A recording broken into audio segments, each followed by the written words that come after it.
kuomba kwa heshima na taadhima kuu usonge mbele kwa ajili ya zoezi hilo.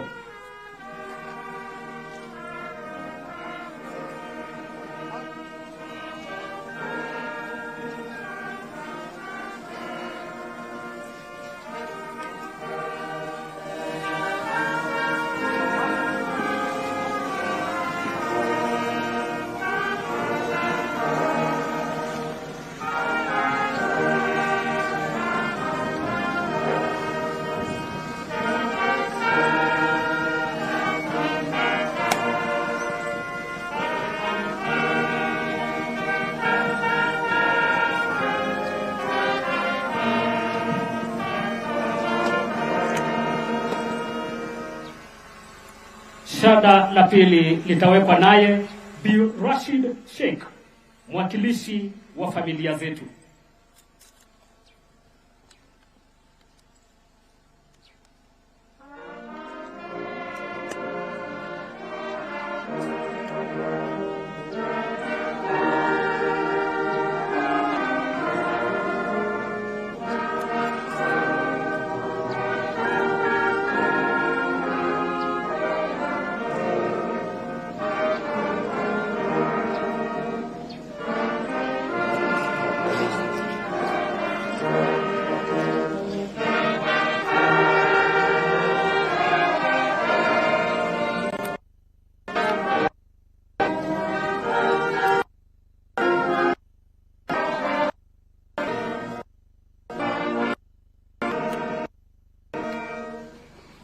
Mtukufu Rais, huo ndio mwisho wa sherehe zetu hapa katika mnara huu wa kumbukizi, na kuomba kwa heshima ugeuke kwa minajili ya wimbo wa taifa.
wa wenzetu waliotuacha, wakizidi kudumisha ulinzi wa taifa letu.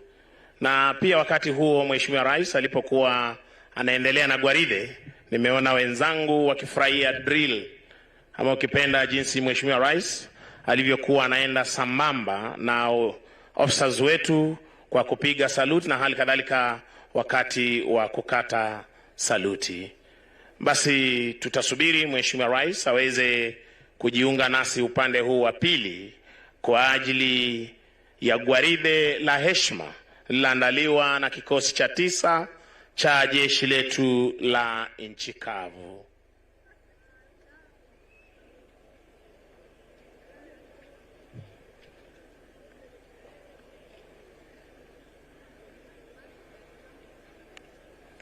Mheshimiwa Rais atakapokaribia kuweza kujiunga nasi ili aweze kukagua gwaride la heshima, nitaweza kuwaomba sote tuweze kusimama kwa heshima ili Mheshimiwa Rais aweze kukagua gwaride la heshima, na hali kadhalika kabla ya kukagua gwaride la heshima ataweza kupokea wimbo wa taifa na wimbo wa Jumuiya ya Afrika Mashariki.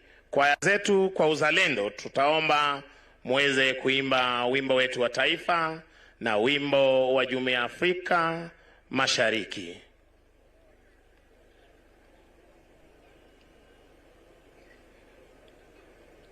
Kwa umbali naona msafara wake Mheshimiwa Rais ukiweza kujongea mahali hapa. Basi kwa heshima naomba sote tusimame kuweza kumkaribisha Mheshimiwa Rais na Amiri Jeshi Mkuu wa Majeshi ya Ulinzi hapa uwanjani, kikosi cha 9 jeshi la nchi kavu. Na nitaomba tutabaki tukiwa tumesimama hadi Mheshimiwa Rais atakapoweza kuombwa idhini ya kukagua gwaride la heshima laandaliwa na jeshi la nchi kavu, kikosi cha 9.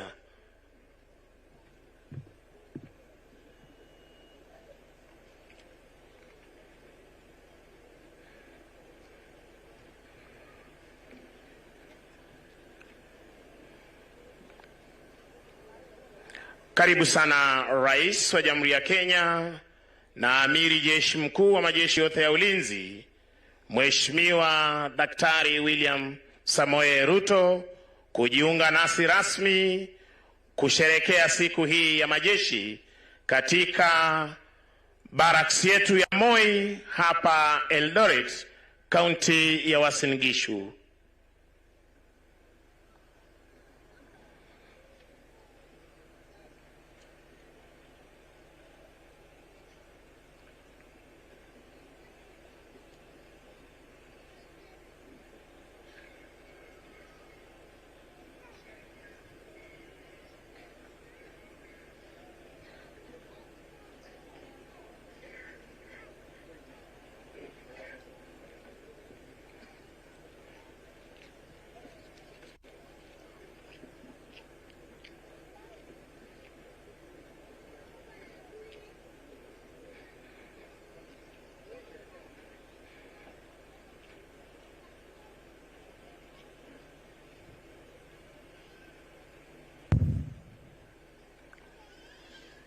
Niombe kwa heshima waliovalia kofia za chepeo, kofia zisizo rasmi, tafadhali tuweze kuzivua kwa kipindi cha wimbo wa taifa na wimbo wa Jumuiya ya Afrika Mashariki.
hivi sasa akija kwa heshima kuomba Rais wa Jamhuri ya Kenya na Amiri Jeshi Mkuu wa Jeshi la Ulinzi idhini ya kukagua gwaride la heshima laandaliwa na kikosi cha 9 jeshi la nchi kavu.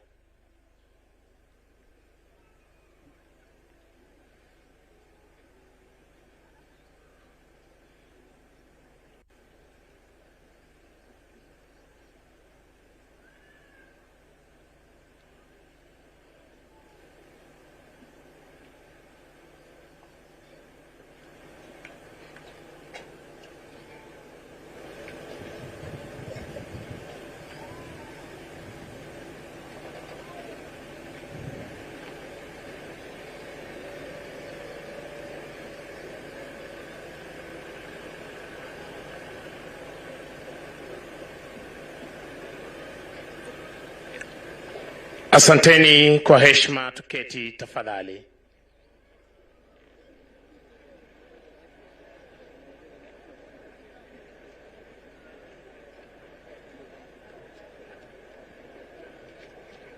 Anayemsindikiza Rais wa Jamhuri ya Kenya ni kamanda wa jeshi letu la nchi kavu, Luteni Jenerali David Kipkemboi Keter.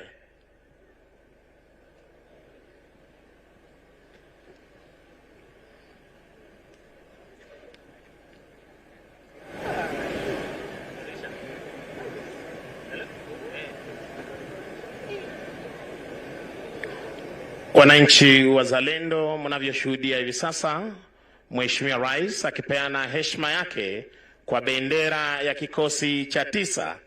Ndiposa wananchi wazalendo, tunaomba kila wakati mnapokutana na bendera hii ya kikosi kuweza kuipisha, kwa sababu watakuwa wanaelekea majukumu rasmi ya ulinzi wa taifa.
Mkuu wa gwaride hili ameshapewa idhini ya kuweza kuendelea na gwaride. Punde tu Mheshimiwa Rais ataweza kurejea kwenye jukwaa rasmi kupokea saluti watakapokuwa wanaondoka wanajeshi hawa.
Kwa desturi za kijeshi, sharti bendera ya kikosi kuwa mbele ya gwaride.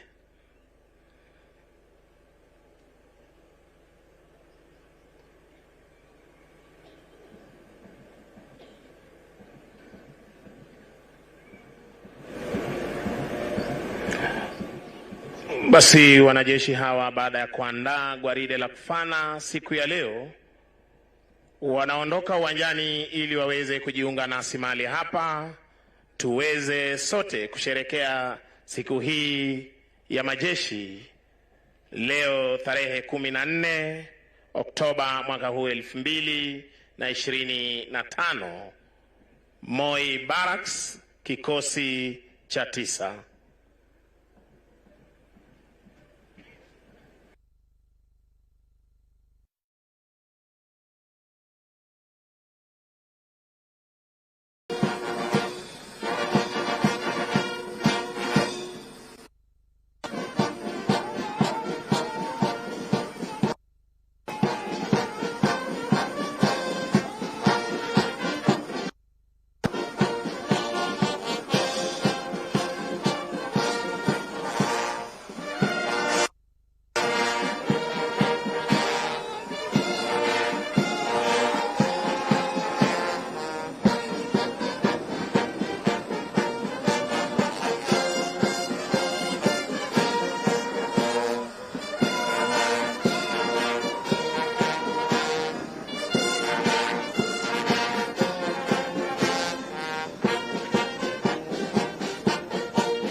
Maria, Excellency. Salama.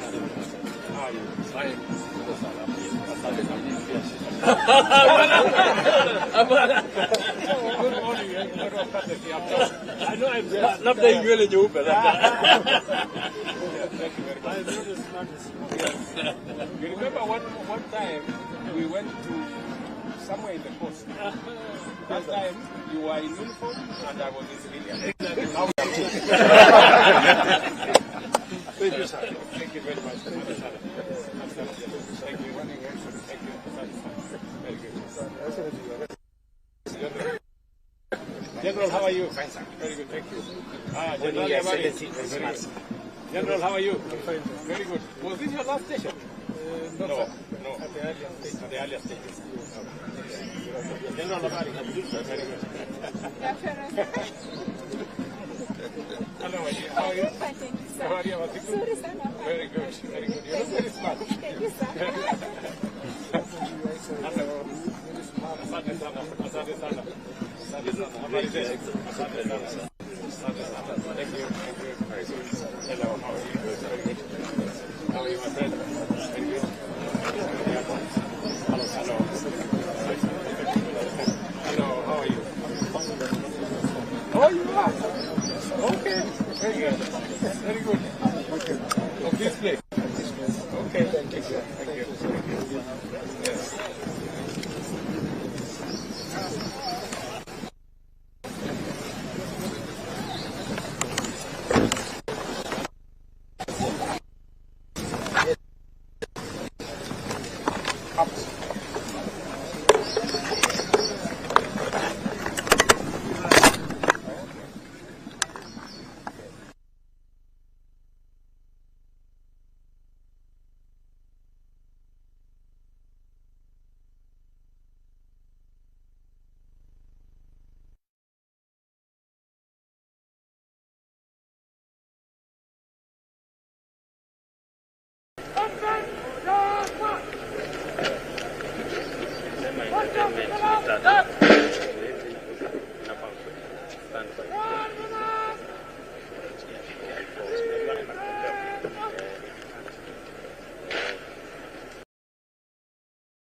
Tumeweza kushuhudia Mheshimiwa Rais akielekea upande ule wa pili ili aweze kujuzwa miundo misingi na hali kadhalika kazi mbalimbali ambazo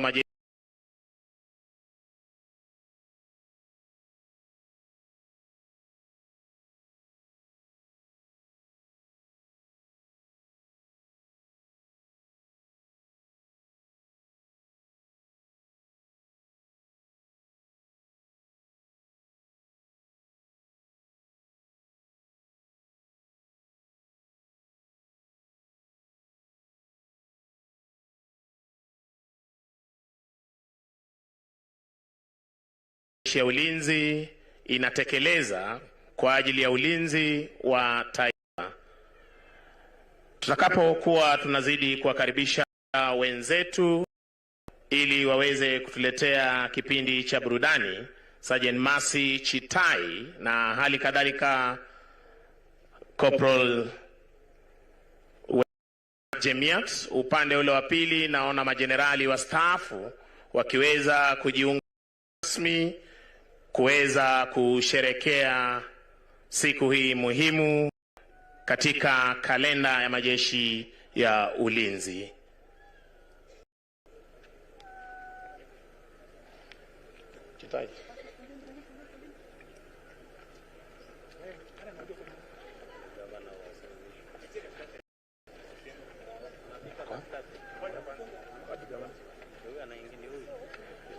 Anawasili hivi sasa gavana wa jimbo la Uasin Gishu, Gavana Jonathan Chelili Mbi, kuweza kujiunga nasi rasmi, na namuona pia jenerali mstaafu Daudi Ririmoi Tonje akiweza kujiunga nasi rasmi mahali hapa.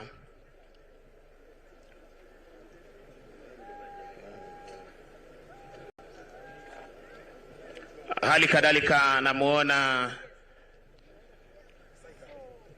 Luteni Jenerali mstaafu Ismail Opande wakiweza kujiunga nasi rasmi kwa ajili ya hafla hii. Namuona Luteni Jenerali mstaafu Jackson Tway. Hali kadhalika namuona Meja Jenerali mstaafu Fatma Gaiti Ahmed akiweza kujiunga nasi. Aliweza kustaafu akiwa kamanda wa jeshi letu la wanaanga. Namuona pia Luteni Jenerali mstaafu SK Njoroge, Luteni Jenerali mstaafu Awita, Luteni Jenerali mstaafu Maurice Oyugi, Luteni Jenerali mstaafu Balozi Lucas Tumbo, na hali kadhalika namuona Brigedia Mshendu, Brigedia mstaafu Mshendu akiweza kujiunga nasi rasmi. Miongoni mwa maafisa wa ngazi za juu waliostaafu na wanaohudumu, hali kadhalika namuona aliyekuwa kamanda wa jeshi letu la nchi kavu Luteni Jenerali Walter Rariako Patton akiweza kuchukua nafasi yake rasmi mahali hapa. Hali kadhalika namuona Meja Jenerali mstaafu Jenerali mstaafu Jeremiah Mtinda Kianga akiweza pia kujiunga nasi mahali hapa rasmi kwa ajili ya sherehe hii. Basi nitaomba niweze kuwaleta wenzangu Masi Chitai na hali kadhalika Wekesa Jemiat waweze kuendelea na kipindi cha burudani tunaposubiri Mheshimiwa Rais kujiunga nasi mahali hapa rasmi.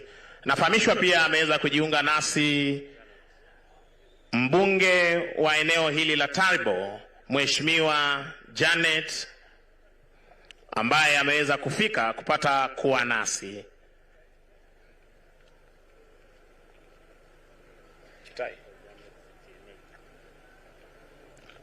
Nafahamishwa mbunge wa eneo hili anafahamika kama Mheshimiwa Janet Shitienei. Karibu sana mbunge wetu ambaye kikosi hiki cha 9 kinapatikana katika eneo bunge lako. Wenzangu, tuendelee na kipindi cha burudani. Asante sana mwenzangu. Mgeni wetu wa heshima, wageni waalikwa, itifaki zote zikizingatiwa, mabibi na mabwana, tutaweza kupata burudani tukisubiri kuwasili kwake mgeni wetu rasmi, Rais wa Jamhuri ya Kenya na Amiri Jeshi Mkuu wa majeshi yote ya ulinzi ya Kenya. Niweze hivi sasa kuwapisha wanafunzi wa Moi Barracks Great Hope Academy watakao tuletea vipande viwili vya burudani, wakianza na shairi lenye anwani Mr. Commander in Chief. Vile vile wataweza kutupa folk dance yenye mada Mili Luo Culture. Iwapo mko tayari, muweze kutupa burudani.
Tuwape makofi mazuri wanafunzi hawa wa Moi Barracks Great Hope Academy wanapoondoka. Vile vile wanafunzi hawa wataweza kutuletea a folk dance.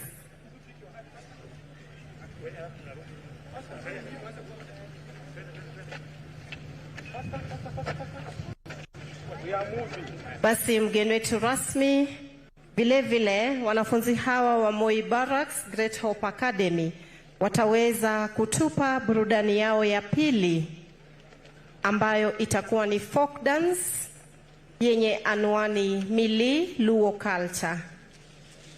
Karibuni.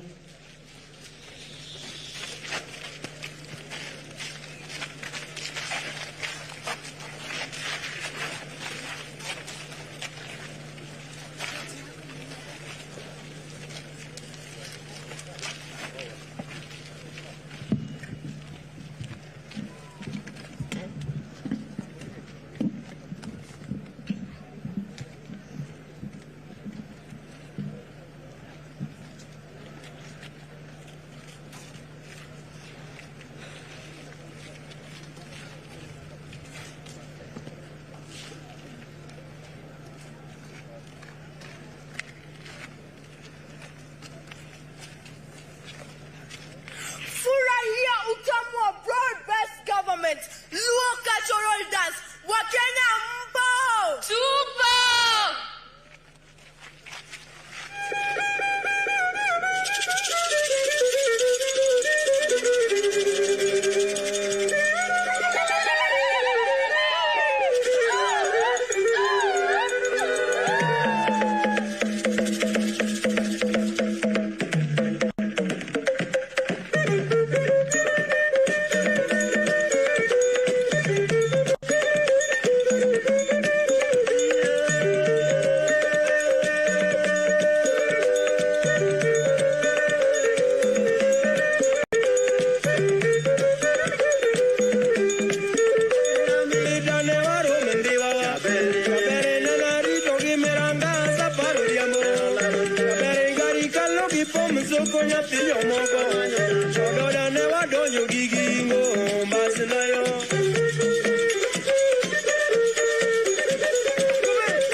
Tuwapongeze kwa makofi mazuri wanafunzi hawa wa Moi Barracks Great Hope Academy.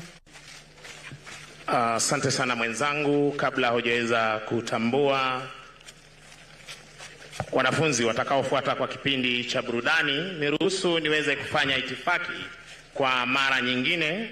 Ningependa kutambua kuwasili kwake Jenerali mstaafu Daudi Tonje, Jenerali mstaafu Jeremiah Mtinda Kianga, Luteni Jenerali mstaafu Ismail Opande, Luteni Jenerali mstaafu Jackson Twei, Luteni Jenerali mstaafu Joseph Kipto Kasaon, Luteni Jenerali mstaafu SK Njoroge, Luteni Jenerali mstaafu Walter Raria Koipaton, Luteni Jenerali mstaafu Rono, yuko pamoja nasi Luteni Jenerali mstaafu Lucas Tumbo ambaye ni balozi, Luteni Jenerali mstaafu Oyugi, Meja Jenerali mstaafu Amagola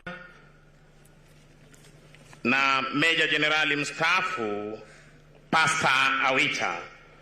Yuko pamoja nasi Meja Jenerali Fatma Gaiti Ahmed ambaye amekuwa kamanda wa jeshi letu la wanaanga. Kwako mwenzangu. Basi mgeni wetu rasmi, tayari mbele yako ni Madrasa Nur Moi Barracks watakaotuletea shairi lenye mada Majagina wa Kivita. Karibuni.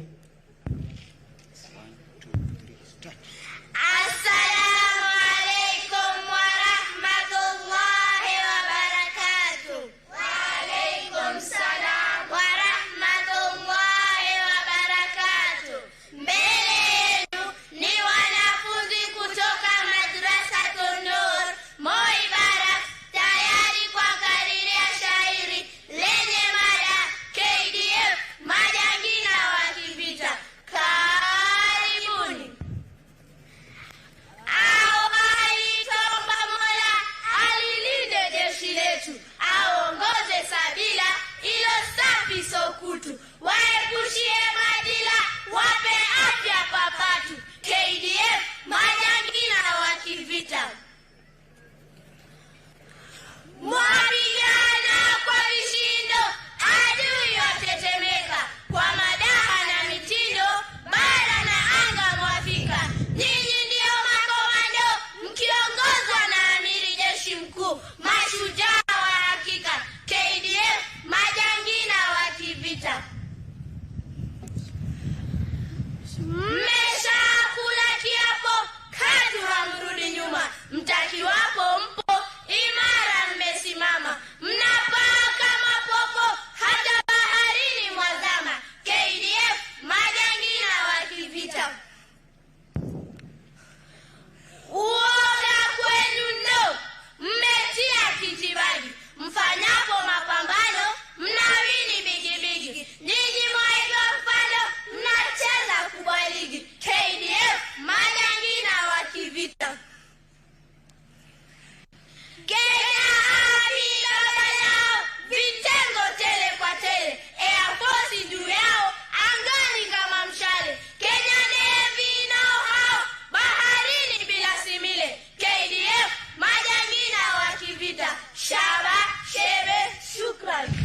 Tuwape makofi mazuri wanafunzi wetu kutoka Madrasa Nur Moi Barracks na shairi lao ambalo limevutia zaidi. Hivi sasa niweze kuwapisha Soldiers Wives ambao wataweza kutuelimisha wake wa askari jinsi ya kuweza kuishi, kisha mambo yatakuwa sawa.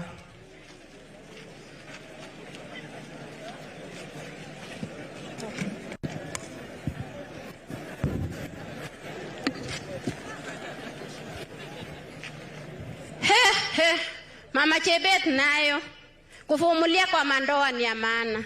Kwanza ukiolewa na askari jamani, ndio ule amepelekwa buni, ndio ule akolodwa, ndio ule. Na unajua sisi wa mama usiposimamisha kwako, wewe ndio unaangusha na mkono yako. Mimi Mama Chebet niliamua na nikaamua safari moja, siwezi enda nikiolewa. soja kamili, soja damu. Akifika kwa nyumba namna hii, niko na watoto 13 saa hii, na ya 14 iko njiani. Ndio muhimu tu ana pesa ya kutoka nje. Mimi nafanya hesabu mpaka shilingi ya mwisho. Akifika tunaambia, samani tulikuwa nasema sweetie, siku hizi nimejua, naambia babes, ni aje? Nasikia wapi? Viatu imekuchoma miguu, vidole nayo, nafanyia massage bwana, nimefunzwa. Mimi si ile wife ya zamani. Na mimi nataka kuelimisha wanawake wenzangu. Msichana, ukitaka kwako isimame, hapana angalia bwana ya jirani, hapana angalia boma ya jirani, hapana angalia mahitaji ya juju. Henda kulingana na step ya bwana yako. Tamaa wacha.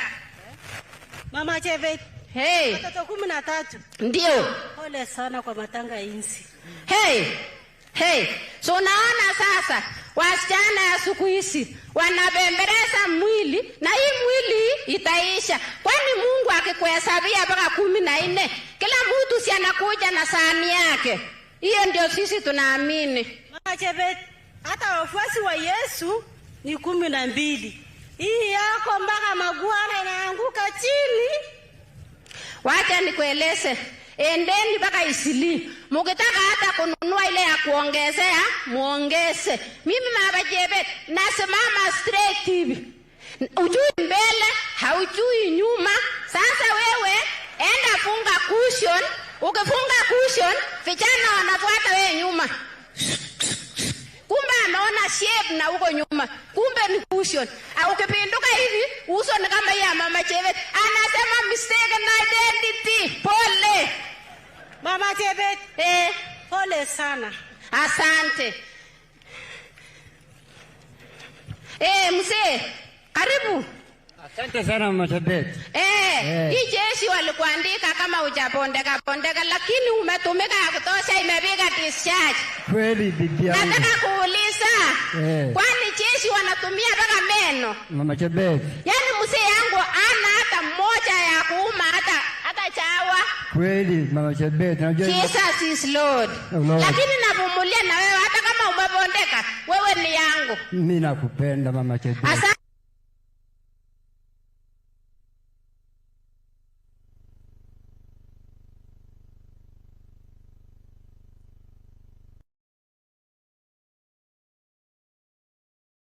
Your Excellency, military forces across the globe play an essential role in bolstering the morale of their services. The Kenya Defense Forces, prioritizing the well-being of our soldiers, is crucial for maintaining operational readiness and safeguarding our nation's security. Consequently, strong family support is paramount, as it forms a cornerstone that significantly affects our troops' performance and overall well-being. To reflect this, Your Excellency, the KDF has established continuously developed support and welfare programs to look after both and retired personnel, as well as their dependents and the families of the fallen soldiers. Our initiatives encompasses healthcare, education, financial empowerment, and physical, social, spiritual, and mental well-being. These programs, Your Excellency, act as a safety net, advert stress and concerns for both military personnel and their families. Your Excellency, behind the scene, KDF Welfare Agency diligently work to maintain and boost our welfare, dignity, resilience of our service personnel and their dependents, both during and after their time in service. Here among the welfare agencies is compensation and welfare branch, serving as an overall body amongst various entities. The compensation and welfare takes care of the injured, compensate for the injured soldiers and families of the fallen soldiers. The first circle is for financial financial empowerment of KDF personnel and advanced medical insurance scheme. This is a plan designed to provide high-quality health service to retired personnel, and the director of military veterans attends to the needs of the retired service personnel. More recently, sir, KDF established the Military Works Association of Kenya, MAC, to enhance existing welfare provisions, particularly concerning family matters. Your Excellency, as you proceed with the exhibition, each agency will present its functions and mandate, and will begin with MAC. This concludes my presentation.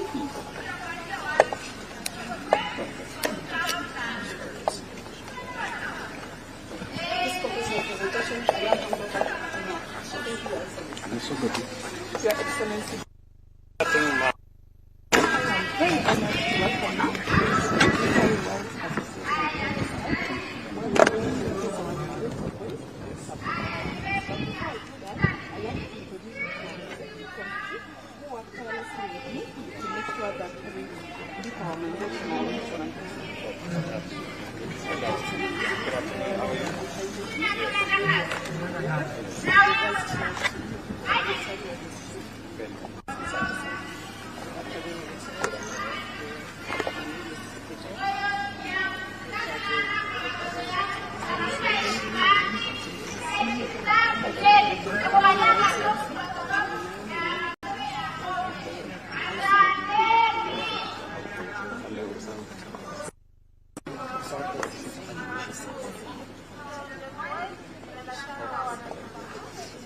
Good afternoon, how are you? Very good.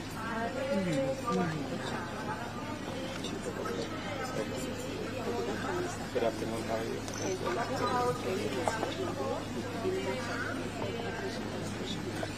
Okay, very good. Hello. Good afternoon, how are you?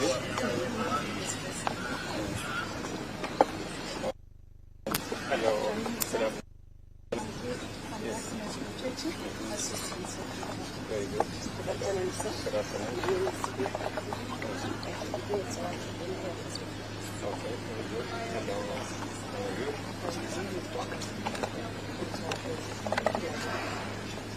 Okay, very good.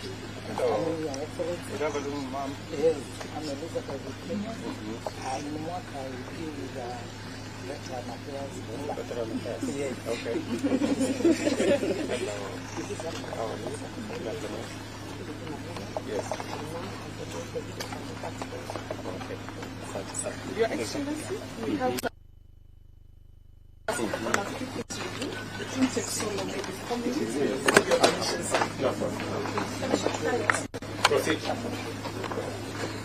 Association of Kenya, WORK, is a non-profitable organization registered under the Societies Act. Membership is open to wives of serving, retired and fallen Kenya Defence Forces personnel.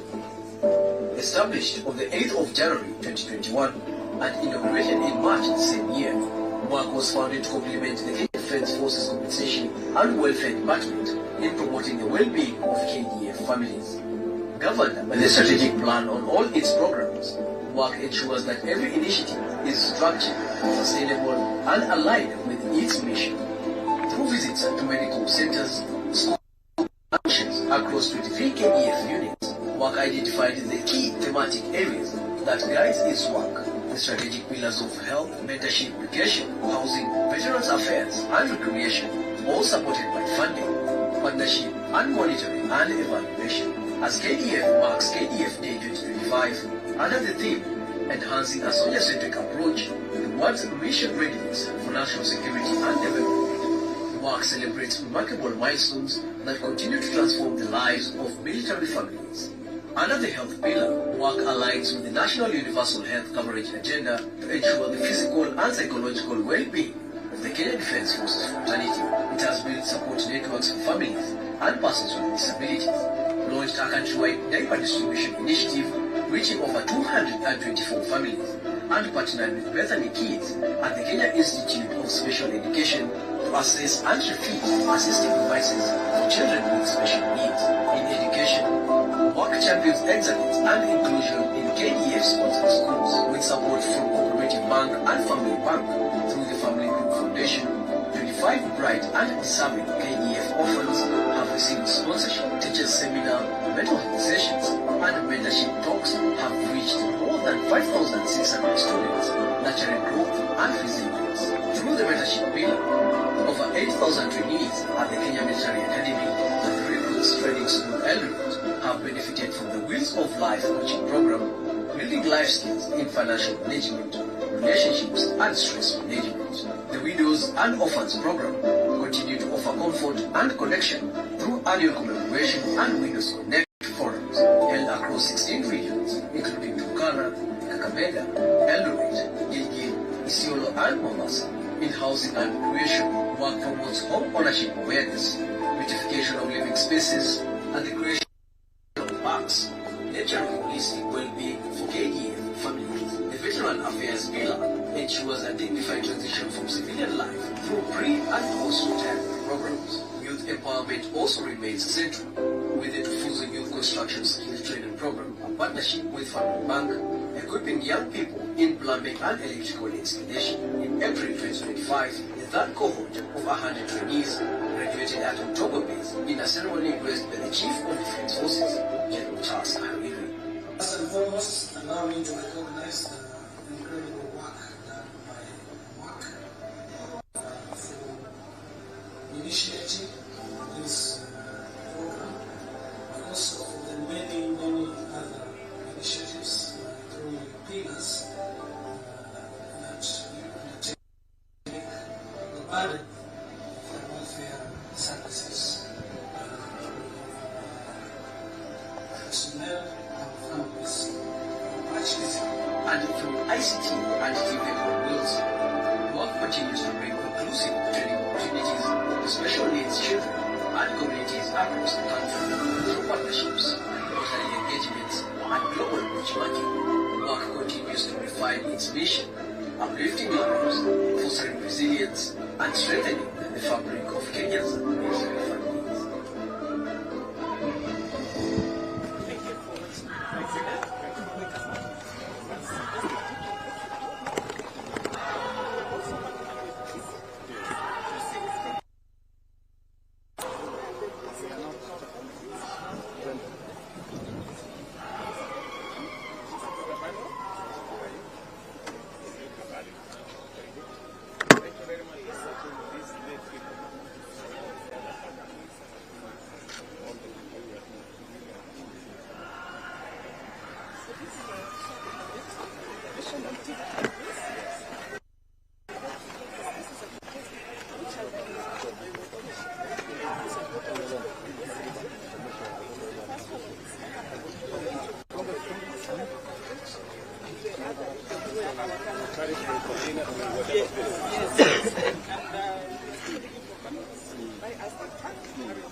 And here is our partner. I'd like to introduce you to Mr. Mumbo, who is the trustee of the And a member of the board. How are you? They are our partners, and maybe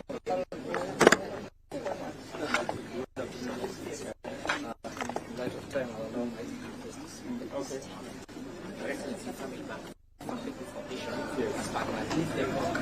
So what we are doing is that we have established the activity wheels.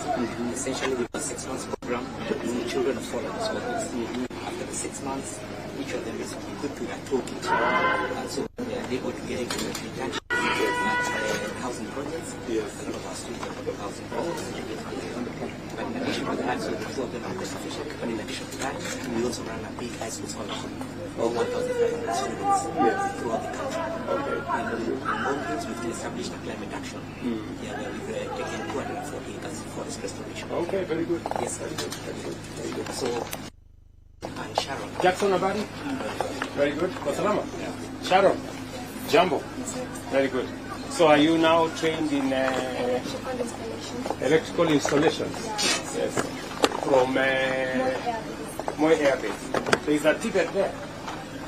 Or it is the moi. The moi? Okay. have this scheme. So right now, if you have any problem with electricity, you can just give me a call. Okay, thank you, Sharon. So, Your Excellency, as you can see, our projects are tangible and they give results. And we have the one request if you could assist them to access through your head office. Yes. Okay. Affordable housing. Yes. Okay. And for visiting our stand, we have a small token. Let me see how to support them. Thank you very much. Welcome. Thank you. Okay. We want to tell you we are praying for you to continue in this great mission. Thank you. Thank you. Your Excellency. Yes. Yes,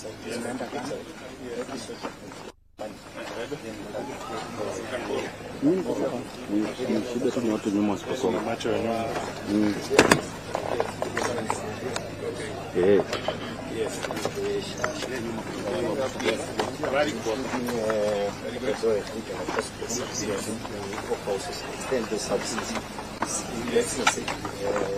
One of the area where they have really very good. Okay. Your Excellency, welcome to the Kenya First Forces Innovations. I am the KDF lady, the Chief of Research and Development. Yes. At the National Security Industries. Your Excellency, I invite you to the government. Major. Very good. Good afternoon, Your Excellency. Good afternoon. How are you? I am Major Angalo, an instructor pilot at Aviation Center of Excellence. Okay. Welcome to our stand. Thank you.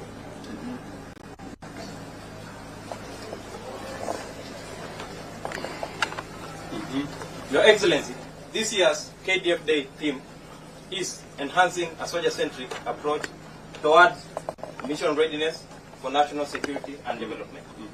This can be achieved through innovations that focuses on the soldier protection. In order to achieve force protection, area protection,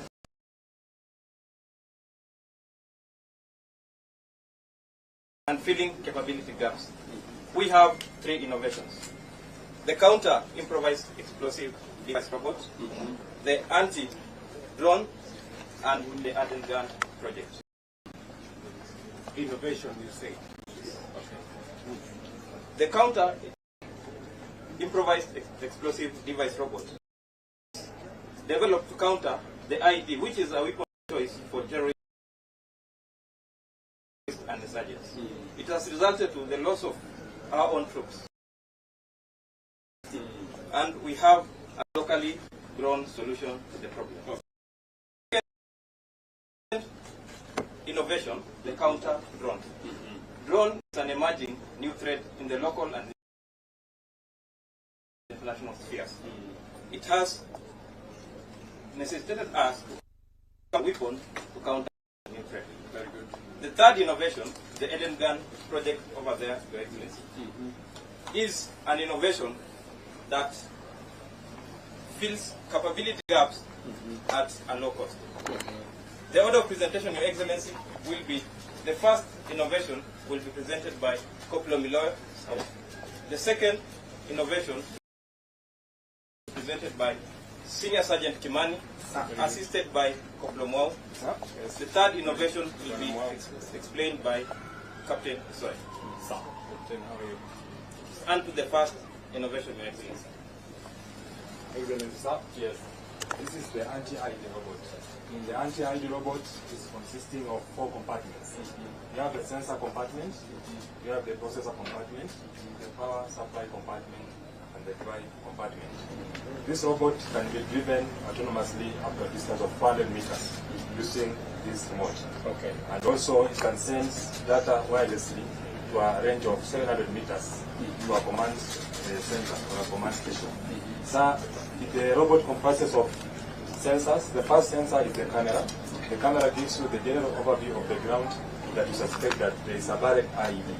Second, we have the GPR, the ground penetrating radar. The ground penetrating radar, basically these are the antennas that are used to map the suspected ID, and it gives you the shape of the suspected IED. So the third sensor, we have the metal detector. The metal detector detects any metallic compound or object that's buried just beneath 1 meter beneath the ground. And the last sensor, we have the chemical detector. Since most of the IEDs are made using locally available fertilizers and petrol products, now this one can be used to analyze the data, and all of the data are being processed here and sent to a command center where all other actions to be taken are being tabulated. So this was the first development. We started here in the development of the project, and after seeing that we need to develop more on the range and the capability, we now move to the second phase, which is this one. Yes. We tested it on several grounds, as you can see from the screen. We tested it on several grounds, and we tabulated that it is very much bulky since it weighs 150 meters, 150 kilograms.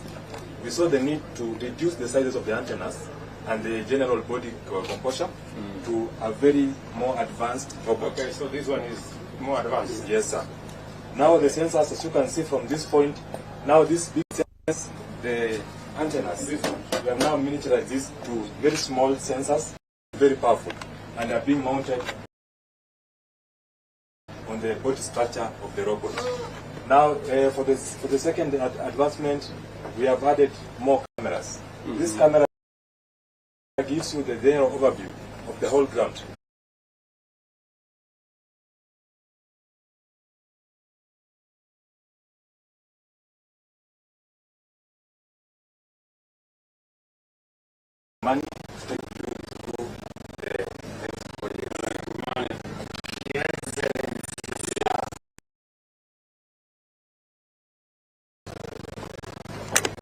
Weapon for use is the counter UAV, also known as the drone gun. So this weapon is locally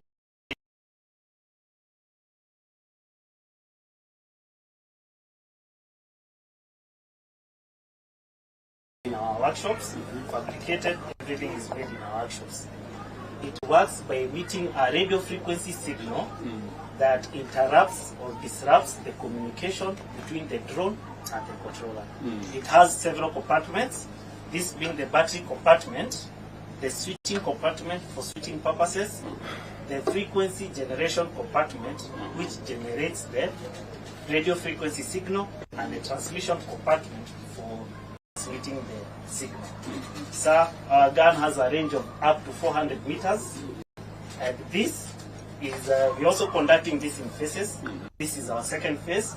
Now we are currently in our third phase, where we want to improve our gun to a range of up to 1.2 kilometers. Yes, that will be better. Yes, sir. Then you need to manage the situation when it is still far. Yes, sir. Then we're also going to add an electro-optical detector.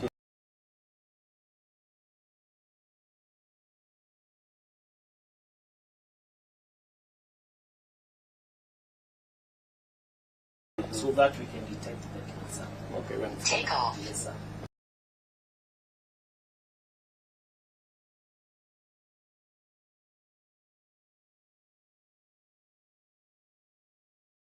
Okay.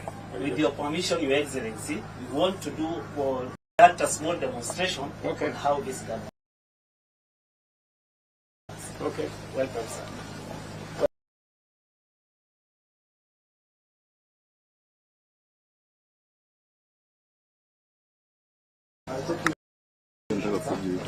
The drone is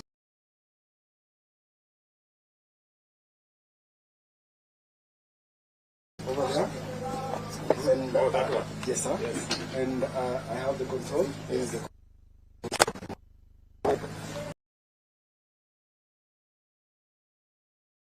would be over there. That is the gun that we just showed you, sir.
over here,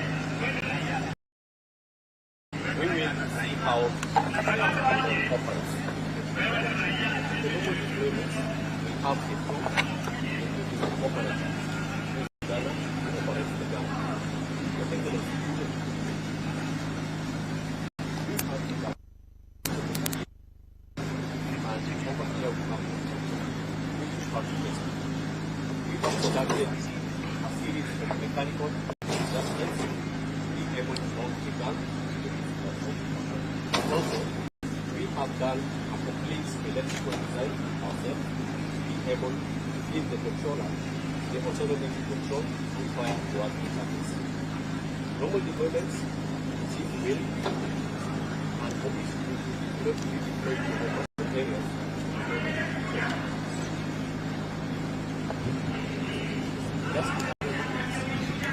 The end goal of this project is to finally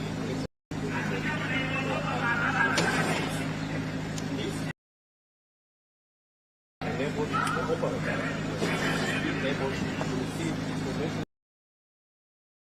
about the main state of the car early enough to prepare for the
So the innovation here is going on.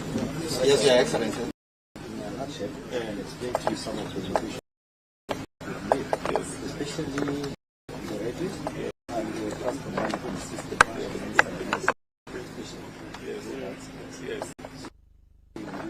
Your Excellency.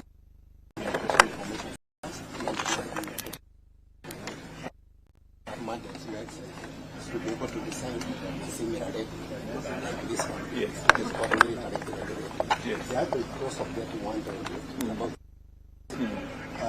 every 10 to 20 years you replace it because of the changes in technology. Correct. And because of lack of spare. Every 10 replace everything because of that changing. Yes. So system is to design, research, design and develop our own equipment, Kenyan radio, with industry. We can reduce the cost of acquisition and give a sustainable solution to replacing this equipment. So far we have done some design and it's been tested in my place and we are on the process of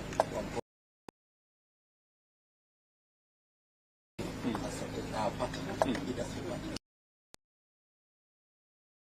Exactly, so that we can the process in the next 3 to 5 years we have our solution. So once we do the military grade, we can then go to non-military grade, and then some other security agents. Okay. Additionally, we are doing software solution. One of your Excellency is the system. Yes. We are doing also, we have the recruitment management system that was just launched yesterday by Madam CS. Oh, everybody has been So it is very easy to capture the data from the center. For the new rig. Okay. And that way is going to save on paperwork. I'm waiting for the outcome of that. How it works. Day one went very well. Did it? Yes. Okay. When I could monitor it from my the teams who are now putting in the results and everything. Okay. So it's going to never appears. The recruitment center will show and see who is there. Yes. Because the data is captured. So, Your Excellency, in a nutshell, we are going to reduce on cutting of trees and contribute to Your Excellency's climate change mitigation process. In a small way, Your Excellency, we have done a small project here for making our radios communicate together and be able to secure our troops in the field and save lives. Because once they communicate in secure mode, they are able to cut off the enemy and deny him the chance. The second project is for communication with batteries, which are able to quickly be able to, because we buy them every 10 years, but the batteries die quickly compared to the radio. Therefore, we have done our own solution. Instead of buying 25,000 from the manufacturer, we are buying a tonne, we are making it our own, a tonne 20,000. Okay. Therefore, locally here? Yes, sir. Simple in this one? Yes. It's able to serve for 8 hours on the same radio. That technology, once we know it, we are going to use it for our own radio. And finally, I allow Captain Ganga to demonstrate the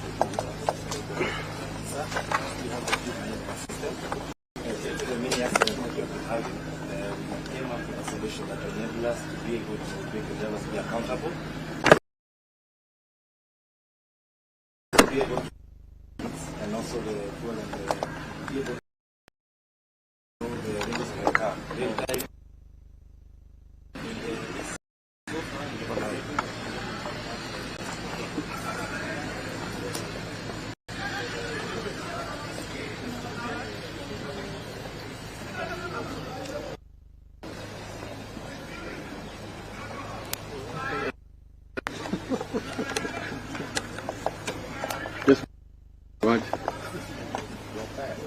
Leo najua nafanya kazi ya salari watu.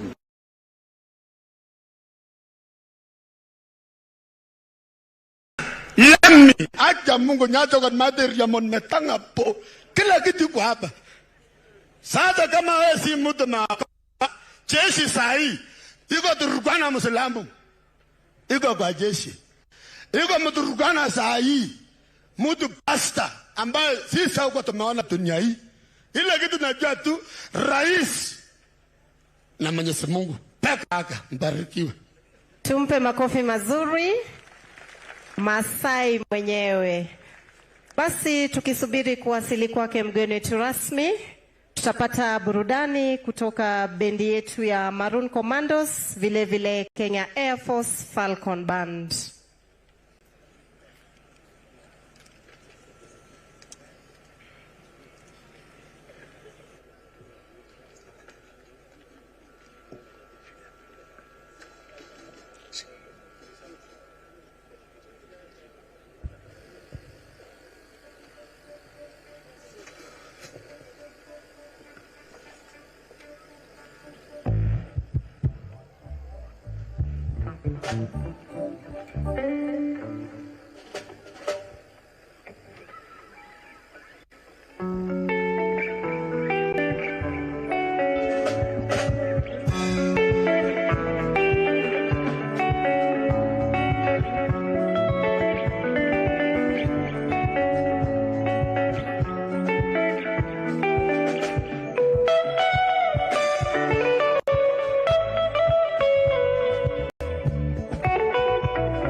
These are my officers.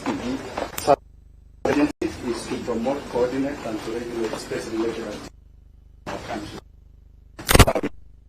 There is a high and rush to space by many state actors and non-state actors also, and even in our region. And so we do not want to be left behind. And so in the agency, we seek to utilize space services and technologies, not just for to support socio-economic development, but also to support national security and defense, as well as, sir, to support technological and scientific advancement.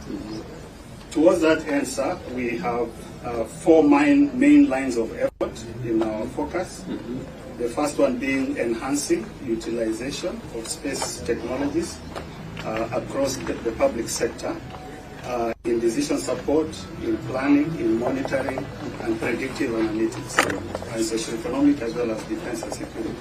Secondly, sir, is to develop our national space capability, and that is in the whole range of space technologies, including development of applications, as well as even infrastructure development. The third line of effort, sir, is focused at supporting or growing the space economy, and here these are efforts targeted at our innovations and also the startups in the space ecosystem. The idea, sir, is to support them to become viable SMEs that will be the bedrock of our space economy and make it contribute to national development, sir. And then fourth but not least, sir, is awareness creation, which is what we're doing by demonstrating the utility and benefits of space technology, sir.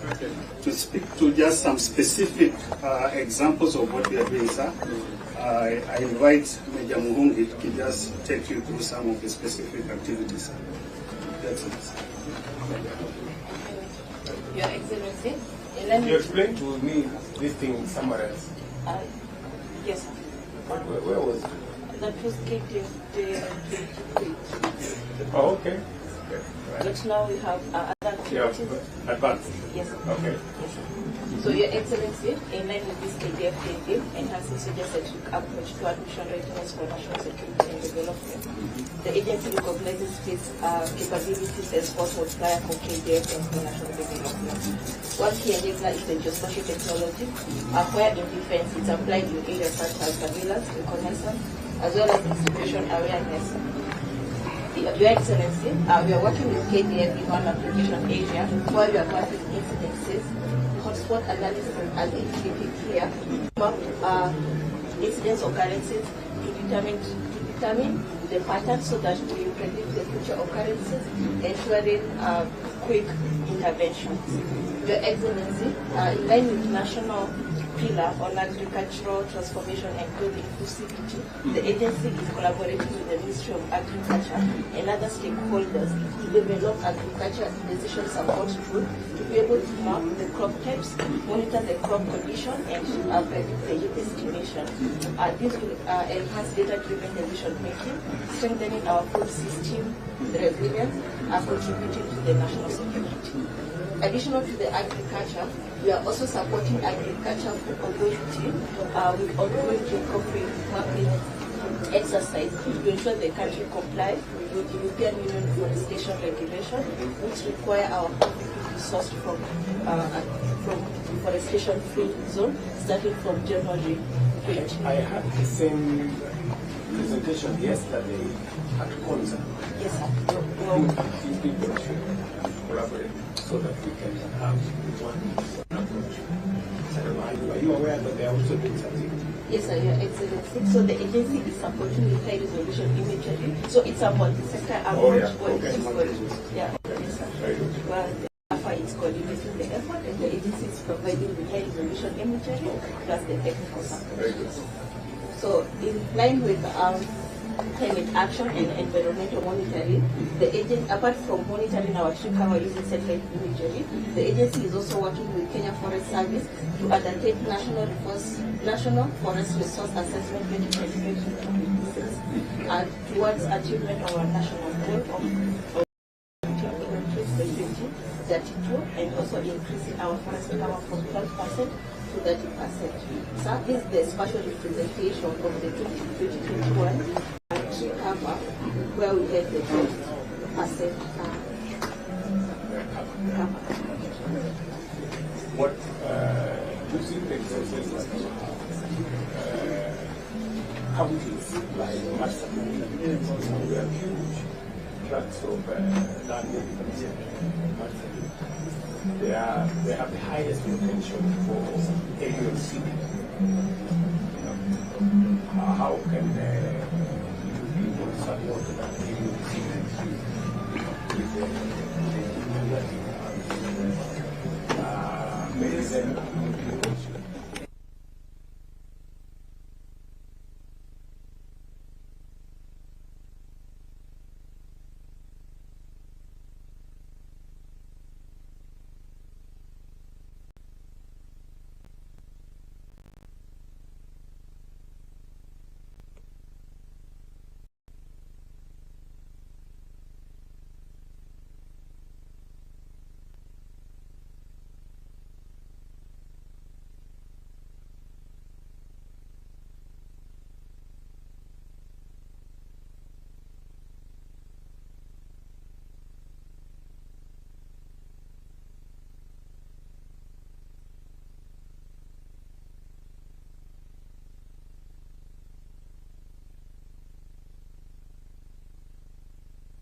Tuendelee na burudani bendi zetu za Maroon Commandos na hali kadhalika Falcon Band.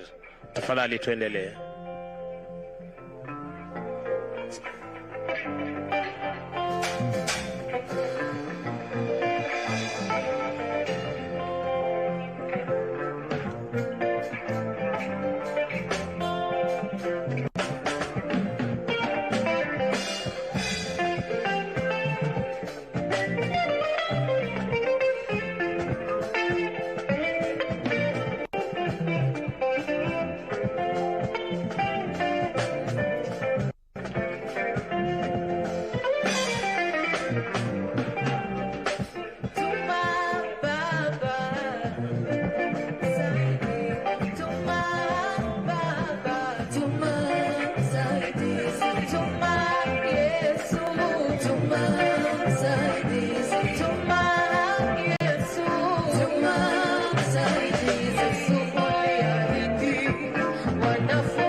Baba nisaidie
Toka bwana kipona nini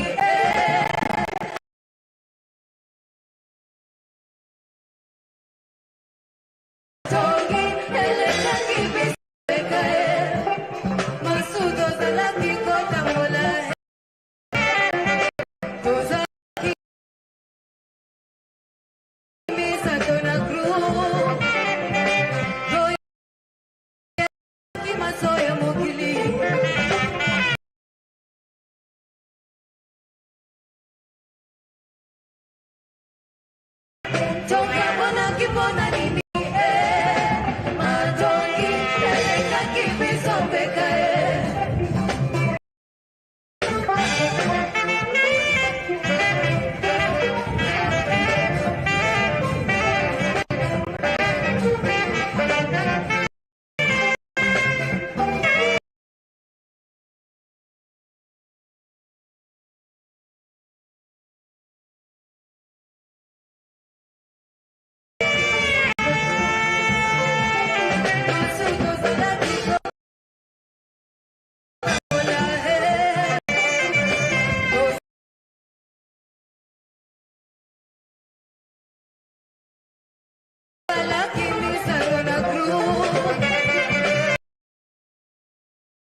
all-in-one system. It has the battery, it has the inverter, and the energy controls.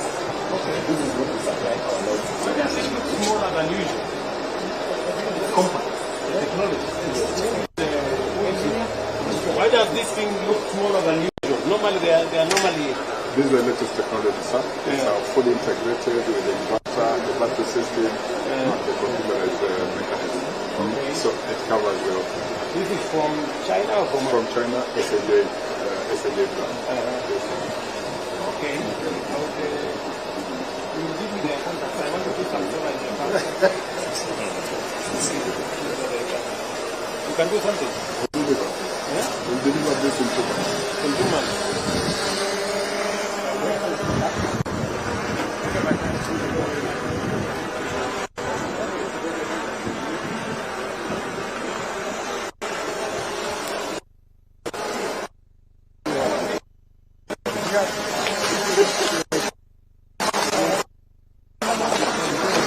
Care, St. Mark's Anglican Church Choir, Moi Barracks,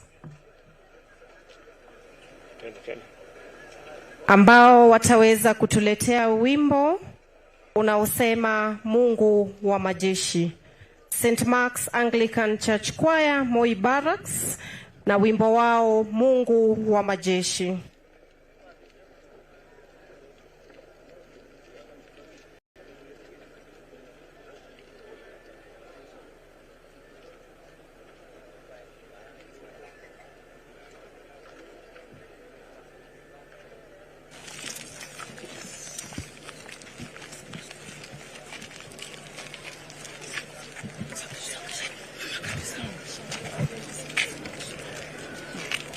Iwapo mko tayari, muweze kutupa burudani.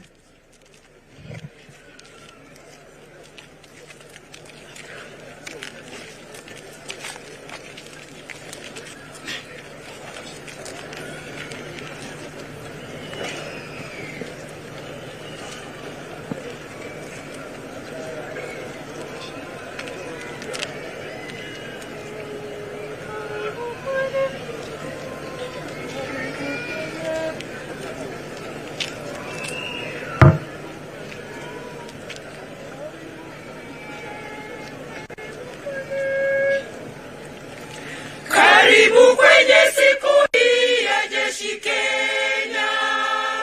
Karibu, karibuni tufurahie jeshi letu. Ni siku ya jeshi letu nchini Kenya. Tunasherehekea huduma zao na bidii yao ya kuilinda Kenya. Ni siku ya jeshi letu nchini Kenya. Tunasherehekea huduma zao na bidii yao ya kuilinda Kenya.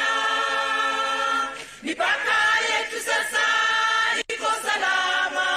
Hakuna magaidi toka Somalia wamefika Kongo, Sudani ya Kusini. Mungu twaomba, linda jeshi letu. Hongera jeshi, hongera sana. Hongera jeshi, hongera twajivunia. Asante Mungu, asante sifa. Mungu, asante kwa kutulinda. Nchi kavu, ngome yetu, wana anga, wana maji, ni jasiri kwa kutulinda. Nchi kavu, ngome yetu, wana anga, wana maji, ni jasiri kwa kutulinda. Amiri kuu wa jeshi, rais wetu, twakupa heko kwa uongozi bora na makamanda wako kwa ushirikiano kuhakikisha Kenya iko salama. Rais wetu, mawaziri wetu na viongozi wote wa serikali, twawashukuru nyote kwa kufadhili jeshi. Twawaombea Mungu awabariki. Hongera jeshi, hongera jeshi, hongera twajivunia. Asante Mungu, asante sifa. Asante Mungu, asante kwa kutulinda. Nchi kavu, ngome yetu, wana anga, wana maji, kutulinda. Nchi kavu, ng'ombe yetu, wana anga, wana maji, ni jasiri kwa kutulinda. Kuna wanajeshi wetu waliopoteza maisha vitani, wajane na mayatima walioachwa. Asanteni sana. Asanteni sana St. Mark's Anglican Church Choir. Tukipata nafasi tutaweza kuwapa tena. Asanteni sana. Tuwape makofi wanapoondoka. Asanteni.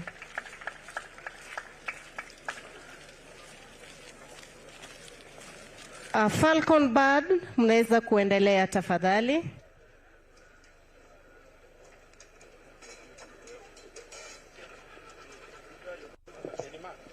Okay.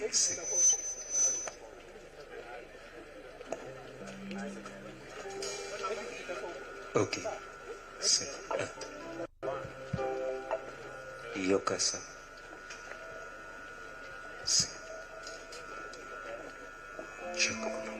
Falcon Band.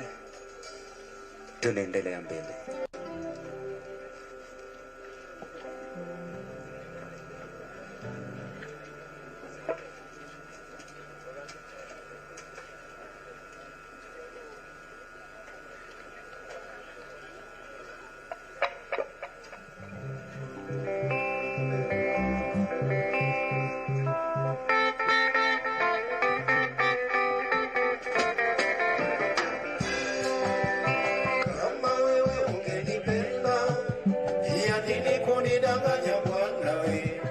Kujibandika madaraka siyo yako bwana wewe. Kama wewe ungenipenda, ya nini kunidanganya bwana we? Kujibandika madaraka siyo yako bwana wewe. Nimesikia tetesi kuwa una lolote hata kazi unaye. Unazurura mchana kutwa kupita kurandaranda mitaani. Nimesikia tetesi kuwa una lolote hata kazi unaye. Unazurura mchana kutwa kupita kurandaranda mitaani. Kumbe ukuwa na uwezo wa kunioa ila kuniharibia maisha. Heri uniambie ukweli unipa kuliko kunidanganya. Nikuelewe vipi babu we, uaminifu wako uko wapi baba? Nikuelewe vipi babu we, uaminifu wako uko wapi? Asante sana baba. Asante sana wenzangu, niruhusu nifanye itifaki. Ningependa kutambua kuwasili kwake Luteni Generali David Tarus, Vice Chancellor National Defence University Kenya. Ameweza pia kujiunga Naibu Inspector General wa Polisi Bwana Eliud Lagat ambaye yuko pamoja nasi Meja Generali Eric Kinudia, yuko pamoja nasi Meja Generali Said Mohamed Farah, yuko pamoja nasi Meja Generali Agostino Lobali, yuko pamoja nasi Meja Generali John Maison Olenkoimo, yuko pamoja nasi Meja Generali William Karisa Shume, miongoni mwa maafisa wa ngazi za juu walioweza kujiunga nasi siku hii ya leo kwa ajili ya sherehe hii ya siku ya majeshi. Basi kuzidi kuwakumbusha ni kwamba wakati wowote tokea sasa tutaweza kumpokea mgeni wetu rasmi, Rais wa Jamhuri ya Kenya na Amiri Jeshi Mkuu wa Majeshi ya Ulinzi hapa uwanjani, na tutazidi kuwakumbusha kwamba atakapojiunga nasi sote kwa heshima tutaweza kusimama kuweza kumkaribisha Mheshimiwa Rais.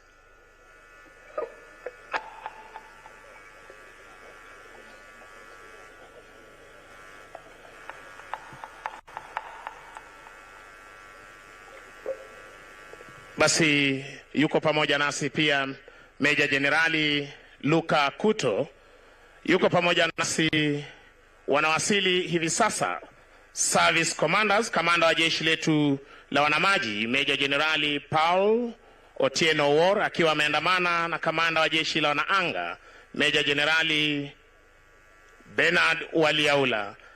Anawasili pia naibu mkuu wa majeshi ya ulinzi Luteni Jenerali John Mugaravai Omenda, na hali kadhalika anamuona waziri wetu wa ulinzi Mheshimiwa Soipan Tuya ambaye amejiunga nasi rasmi, pamoja na katibu wizara ya ulinzi Mheshimiwa Daktari Patrick Mariru ambaye ni katibu wizara ya ulinzi, ameweza kuwasili kupata kuwa nasi katika hafla hii muhimu. Tutarudi kwa wenzetu band ya Falcon tuweze kuendelea na burudani tunaposubiri Mheshimiwa Rais kujiunga nasi mahali hapa rasmi. Shukran. Sasa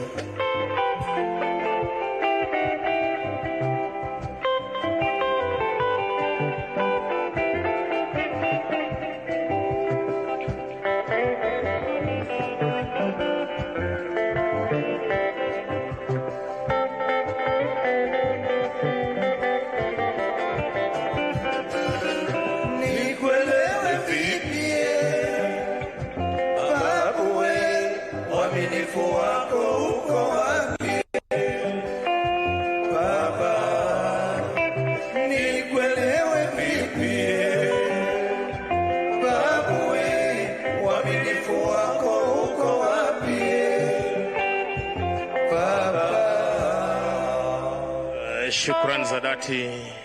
Upande ule wa pili ukiweza kutazama msafara wa Mheshimiwa Rais, ukiweza kujiongea hapa kwa njia iliyo shwari. Nilivyokuwa nimesema hapa awali, yuko pamoja nasi pia Meja Jenerali Idi na hali kadhalika jenerali anayesimamia majeshi ukanda wa magharibi Meja Jenerali Jeff Mungai Nyaga. Hali kadhalika mwenyeji wetu siku ya leo Brigedia William Leonard Kwai Kamwiro ambaye yeye ndiye brigade commander brigade ya pili katika jeshi la nchi kavu. Ukitazama upande ule wa pili, waelekezi wangu tuweze kupeleka runinga zetu upande ule wa pili tuweze kupata msafara wa Mheshimiwa Rais unapokuja mahali hapa rasmi, na nilivyokuwa nimesema pindi tu Mheshimiwa Rais taweza kuwa anajiunga nasi mahali hapa rasmi, sote kwa heshima tutaombwa kuweza kusimama.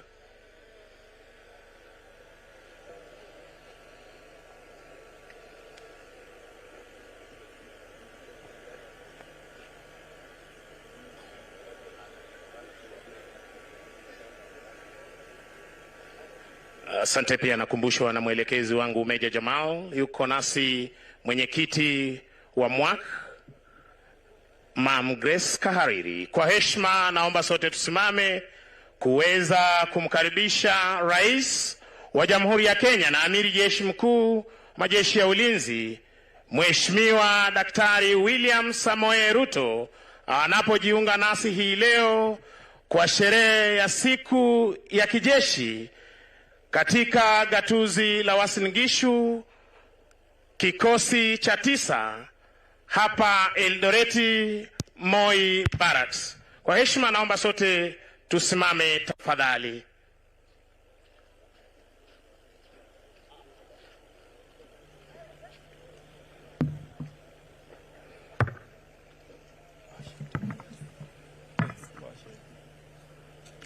Mheshimiwa Rais hivi sasa akiweza kuja akiwa ameandamana na mkuu wa majeshi ya ulinzi Jenerali Charles Mreu Kahariri na kamanda wa jeshi letu la nchi kavu Luteni Jenerali David Kipkemboi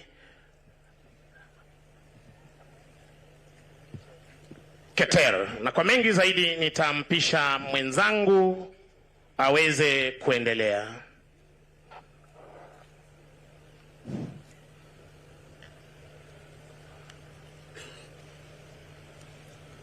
Distinguished guests, ladies and gentlemen, shortly we are welcoming our chief guest, who is the President of the Republic of Kenya and Commander-in-Chief of the Kenya Defense Forces, grace this auspicious occasion as we celebrate the Kenya Defense Forces Day 2025 here at Moi Barracks, Eldoret.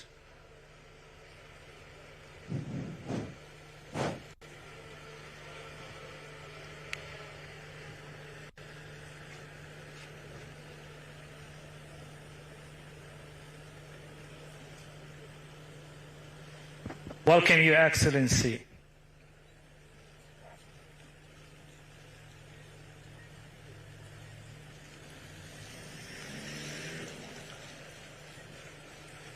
Your Excellency, I request that we remain upstanding and remove our headdresses for our prayer led by our chaplaincy. Chaplaincy, please. Let's pray. Almighty Father, we are before your grace with praises and thanksgiving in our hearts for your faithfulness, love, and goodness. On this great day, we lift up the brave men and women who serve in KDF. We thank you for their courage, dedication, and sacrifice. We ask for your divine protection upon them. We pray for families who share in their sacrifices, bearing the weight of separation and uncertainty. Comfort them, provide for them, and fill their hearts with hope and pride. Bless our nation with unity, stability, peace, and prosperity. This is our prayer in the name of the Father, and of the Son, and of the Holy Spirit. Amen. In the name of Commander-in-Chief of the Kenya Defense, the Cabinet Secretary for Defense, the Governor of Uasin Gishu County, the Chief Members, distinguished guests, ladies and gentlemen, welcome to this momentous occasion here at Moi Barracks, Eldoret, in the great county of Uasin Gishu, as we celebrate this year's KDF Day. Your Excellency, this auspicious occasion honors the spirit of service, dedication, and excellence that define the Kenya Defense Forces. As we gather here today, we celebrate the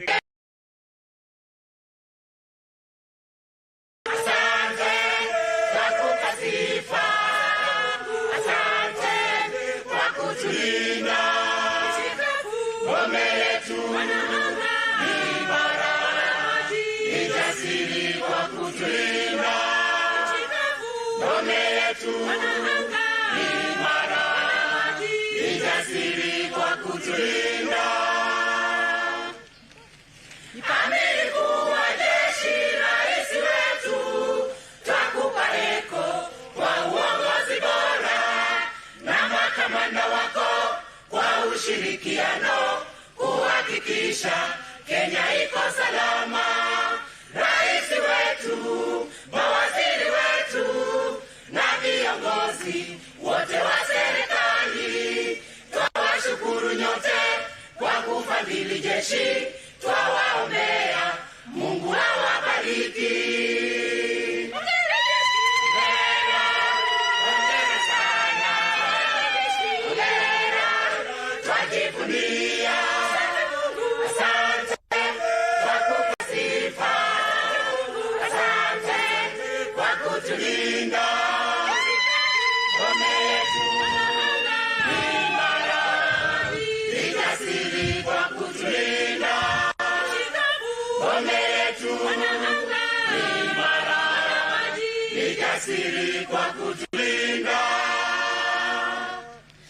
Kuna wanajeshi wetu wanapoteza maisha vitani, wajane na mayatima walioachwa wasifadhaike.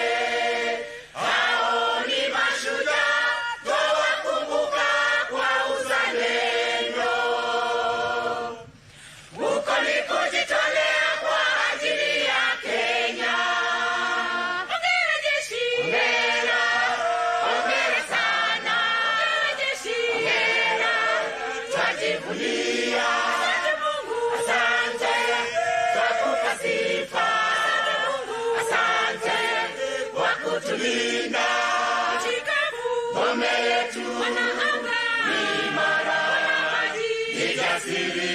kutulinda. Nchi kavu, ngome yetu, wanaanga, imara, wana maji, ni jasiri kwa kutulinda. Ombi letu Mungu, bariki Kenya, tupe amani, tufanye maendeleo, tuishi kwa upendo, umoja siku zote. Wewe ni Mungu unayeweza yote.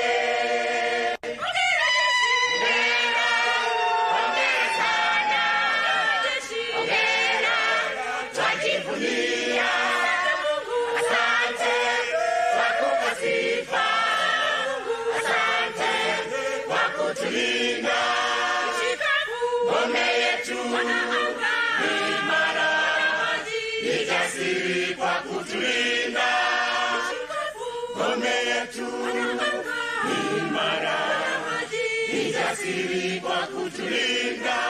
Nchi kavu, ngome yetu, wanaanga, imara, ni jasiri kwa kutulinda.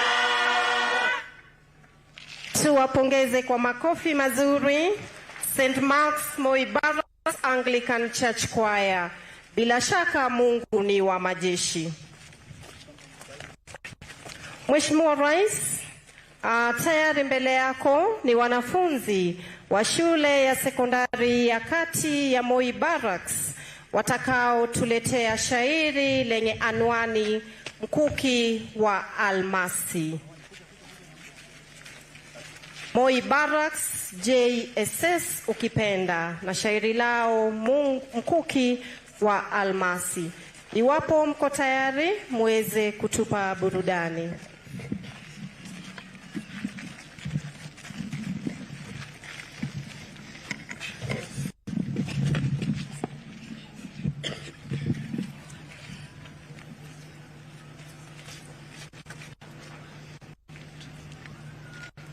Shukran.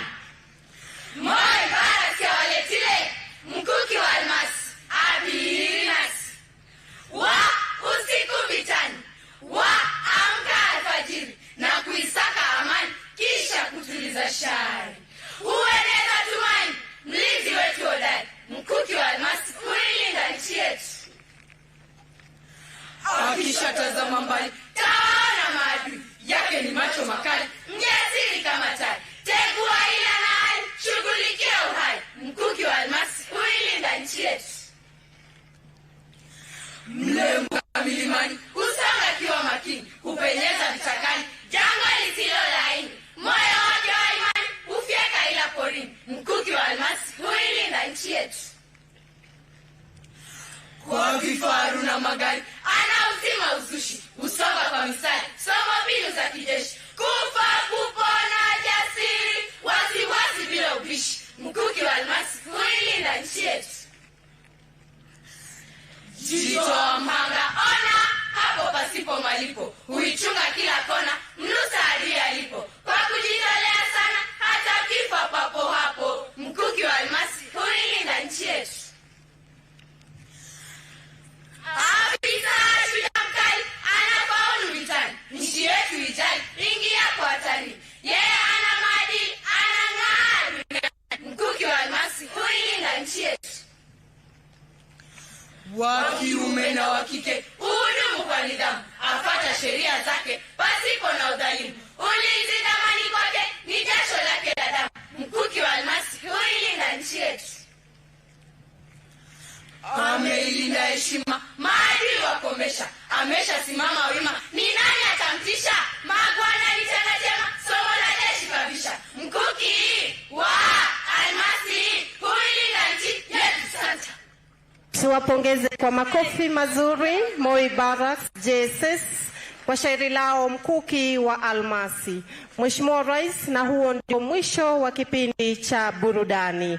Niweze kumpisha mwenzangu Meja Jamal aweze kuendelea na ratiba iliyosalia. Your Excellency, sir, distinguished guests, as our exceptional entertainers take their final bow, we now transition from applause to accolades and into the distinguished portion of our program dedicated to speeches special honors, and awards. Your Excellency, sir, at this point, may I kindly request for you to move forward and present the honors and awards to the officers and service members.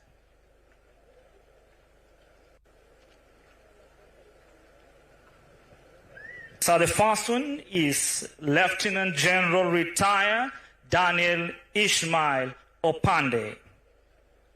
Lieutenant General Retired Opande holds the distinguished honor of being the first commanding officer of the 9th Battalion Rifles when the unit was formed on 1st September 1979.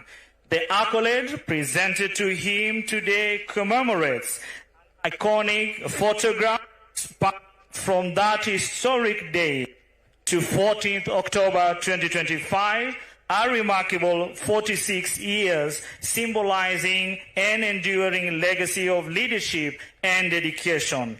Lieutenant General Opande will go on to become one of Kenya's most celebrated peacekeepers, with exemplary across Africa and gaining international recognition for his profound contributions to regional peace and security. For his exceptional leadership, pioneering service, and unwavering commitment to the Kenya Defense Forces and the nation, Lieutenant General Retired Opande is hereby honorably recognized and celebrated.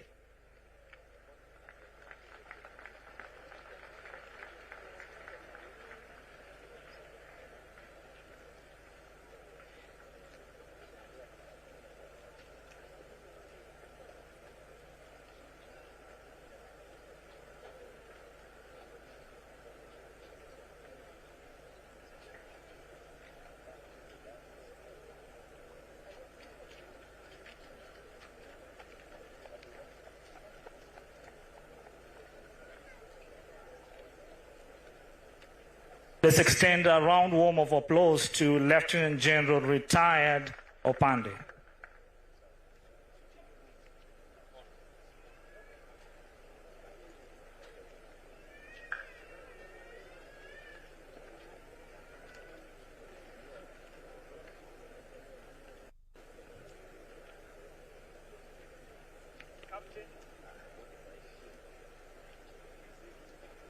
Captain Ian Owor Odwor, Kenya Army. Captain Odwor excelled in operations, demonstrating extraordinary valor, and for his gallantry, leadership, and devotion to duty under hostile conditions, Captain Odwor is hereby honorably recognized.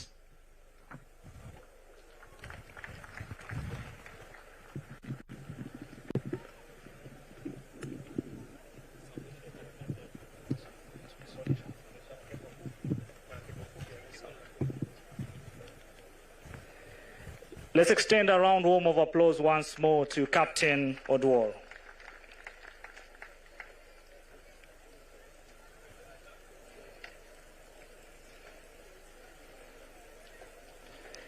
Captain Joseph Mapiku Suma, Kenya Air Force. Captain Suma excelled in innovation and for his exceptional technical acumen, innovativeness, and unwavering dedication to duty, Captain Suma is hereby honorably recognized.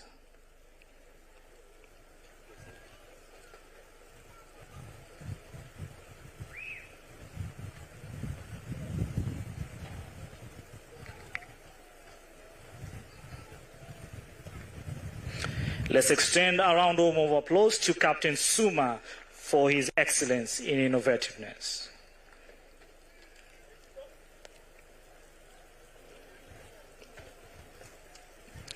(62253) Warrant Officer Class 1 Gideon Kipkoech Kering, Kenya Army. Warrant Officer 1 Kering excelled in emergency and disaster support operations, and for his outstanding performance, dedication, and devotion to duty, Warrant Officer 1 Kering is hereby honorably recognized.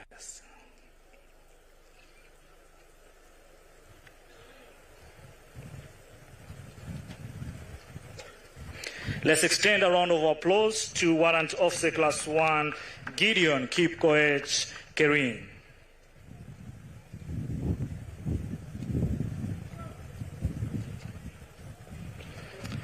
(65320) Senior Sergeant Daniel Lesan Lantei, Kenya Army. Senior Sergeant Lantei excelled in operations, demonstrating exceptional courage, determination, and heroism under fire. For his exceptional courage, presence of mind, and determination in the face of grave danger, Senior Sergeant Lantei is hereby honorably recognized.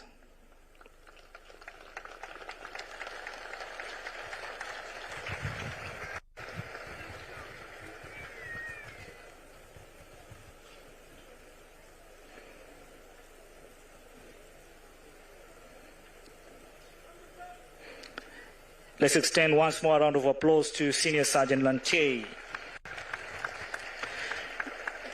99554, Sergeant Wanga Saumu Saleh, Kenya Army. As part of KDF's modernization initiatives, Sergeant Saleh excelled in the successful ERP system rollout. For her dedication, adaptability, and mission-first mindset, she is honorably recognized.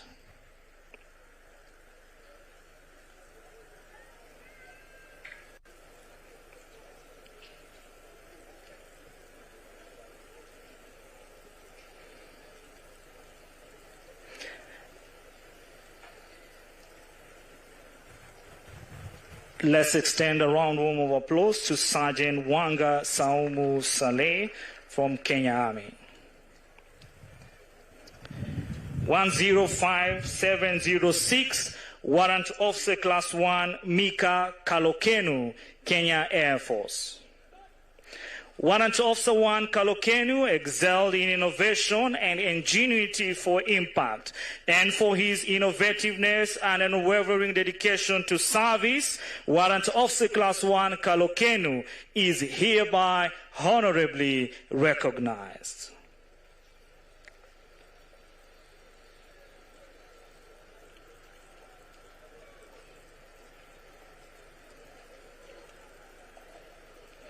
Let's extend a round of applause to Warrant Officer 1 Kalokenu for his excellence in innovations.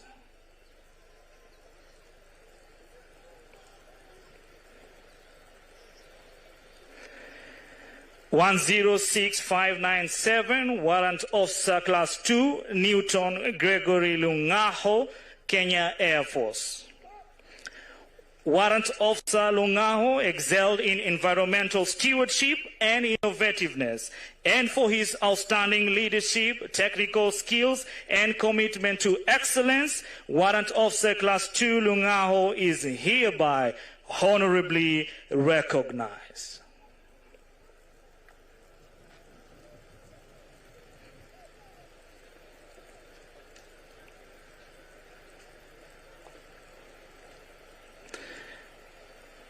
Let's extend a round of applause to Warrant Officer Class 2 Newton Gregory Lungaho.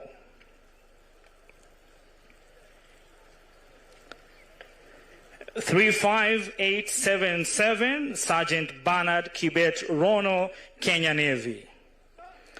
Sergeant Bernard Rono excelled in disaster and flood rescue operations, and for his exceptional professionalism and outstanding devotion to service, Sergeant Rono is hereby honorably recognized.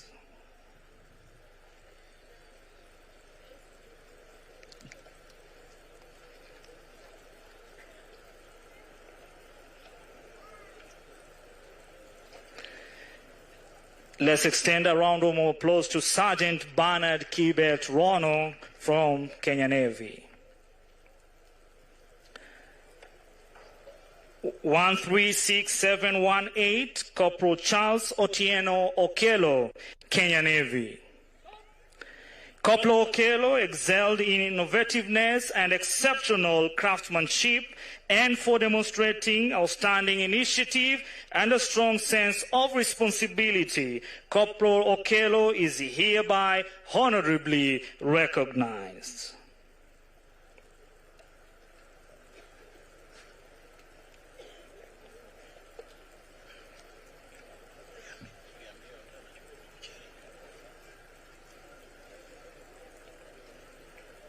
Let's extend a round of applause to Corporal Charles Otieno Okello. 163186, Corporal Boniface Mushiri, Kenya Army. Your Excellency is currently on international duty with the Harambee Stars, and as such, the award will be received on his behalf by his officer commanding, Major Amos Ouko, Kenya Army.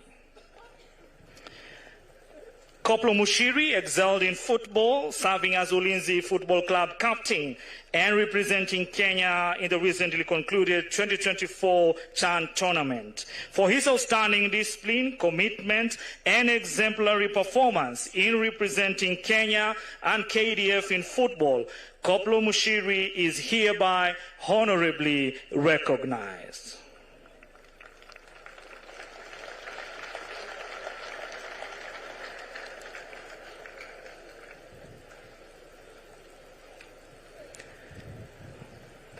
Let's once more extend a round of warm applause to Corporal Mushiri.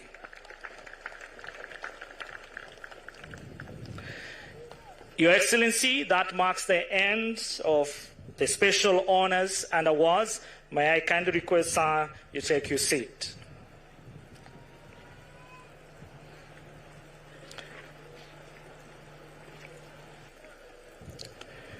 Your Excellency, it is now my profound privilege and honor to invite the Chief of Defense Forces, General Charles Kariri, to graciously lead us through this part of the program. CDF, sir.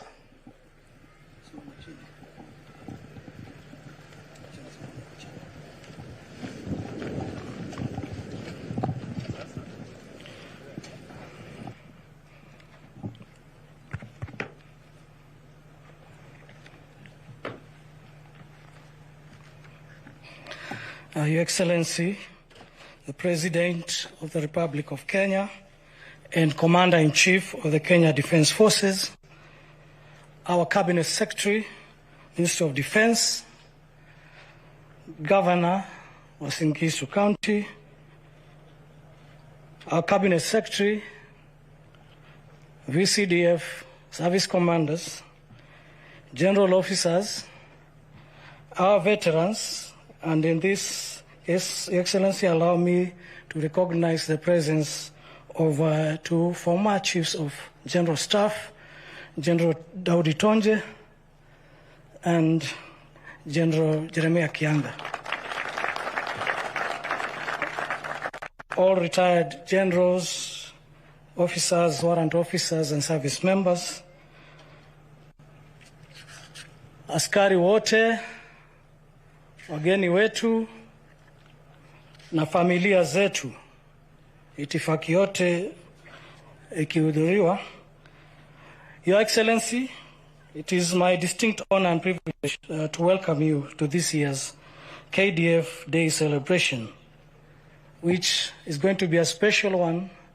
Today, you have joined us, adorned in the official Commander-in-Chief regalia, and we really appreciate. Na hakika askari wote wamefurahia.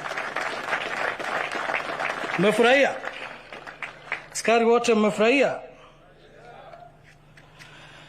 So, Your Excellency, this day, other than us giving an opportunity to reflect on our past, present, and future aspiration, it is critically about honoring our fallen heroes and those that have paid the ultimate price and sacrifice in the service of their country, plus the families that they leave behind.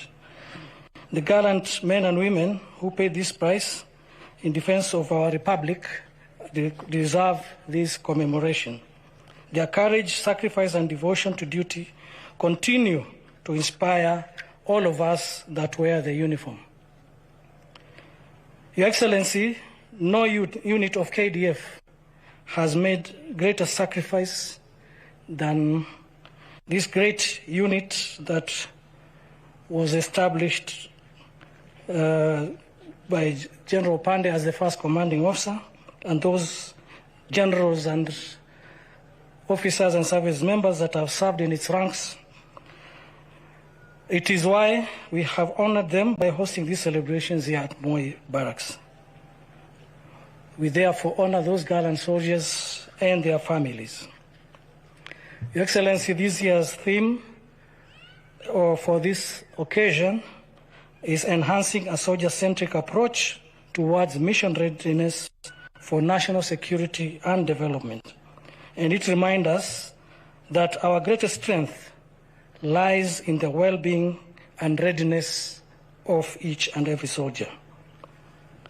A mission-ready force begins with a motivated, empowered, and well-supported service personnel, both physically, mentally, professionally, and socially.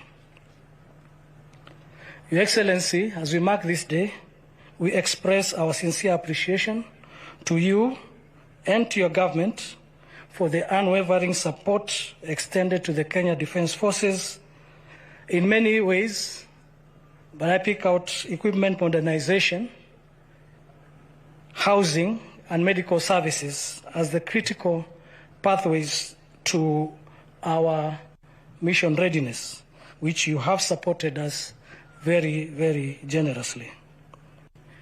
These interventions will significantly enhance our operational capability, improve welfare, and strengthen morale across all ranks.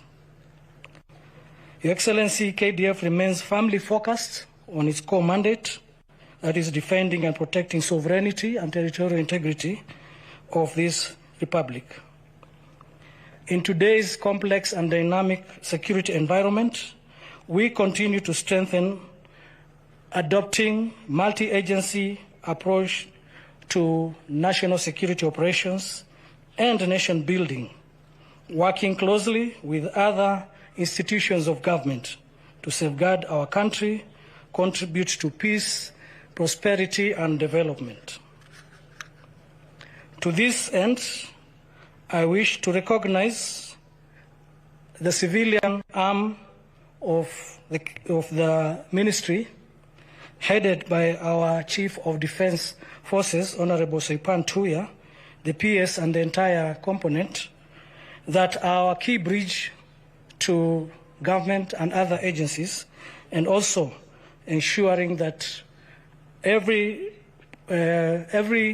policy direction is followed through and implemented through us. The KDF Foundation rests on loyalty, integrity, professionalism, and service to duty. And that is service to the nation before self. I need to emphasize that. Service before self. We continue to uphold our proud tradition, Your Excellency, of being apolitical and guided solely by our constitutional duty and mandate, and commitment to the people of Kenya. We also recognize the centrality of our families in sustaining a mission readiness force. Behind every uniform stands the families whose love, support, and sacrifice enable our soldiers to serve with courage and focus. We honor them today as an integral part of the defense community. Your Excellency, on behalf of the entire Kenya Defence Forces, I reaffirm our unwavering dedication to duty, discipline, and service to our nation. Allow me to acknowledge for these celebrations the meticulous preparations that have been put in place, and I thank the Commander Kenya Army for leading the team that handled this task. With those said, may God bless the Kenya Defence Forces. May God bless our great motherland, Kenya. It is now my honor and humble duty to invite Your Excellency to address your troops and the nation at large on this auspicious occasion. Your Excellency.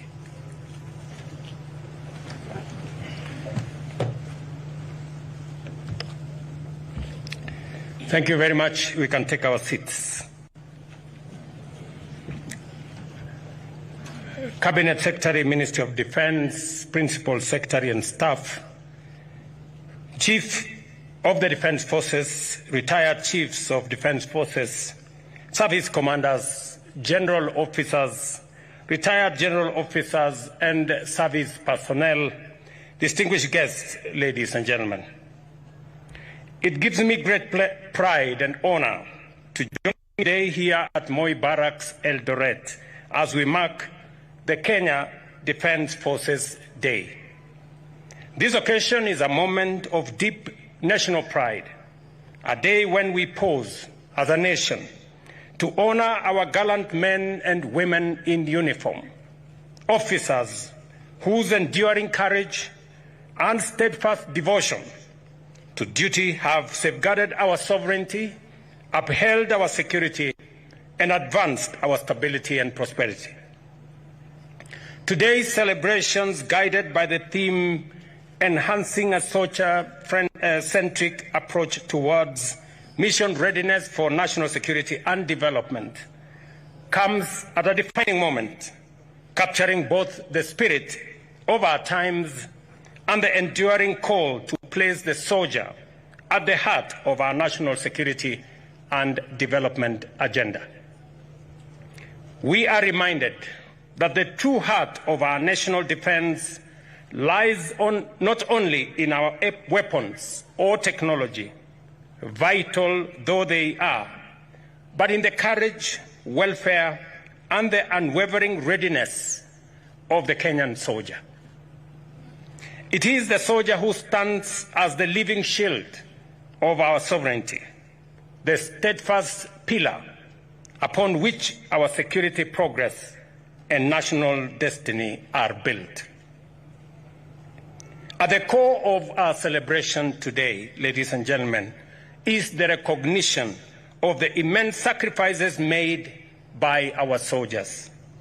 Every soldier who dons the Kenyan uniform carries the hopes, safety, and dignity of millions of our citizens. They operate in punishing terrains, enduring long separations from their families, and face danger with extraordinary courage. We cannot forget our brave heroes and heroines who have paid the ultimate price in the line of duty, defending our borders, securing our communities from the threat of terrorism, and serving in peace support operations beyond our borders. Their memory is forever etched in the conscience of our republic.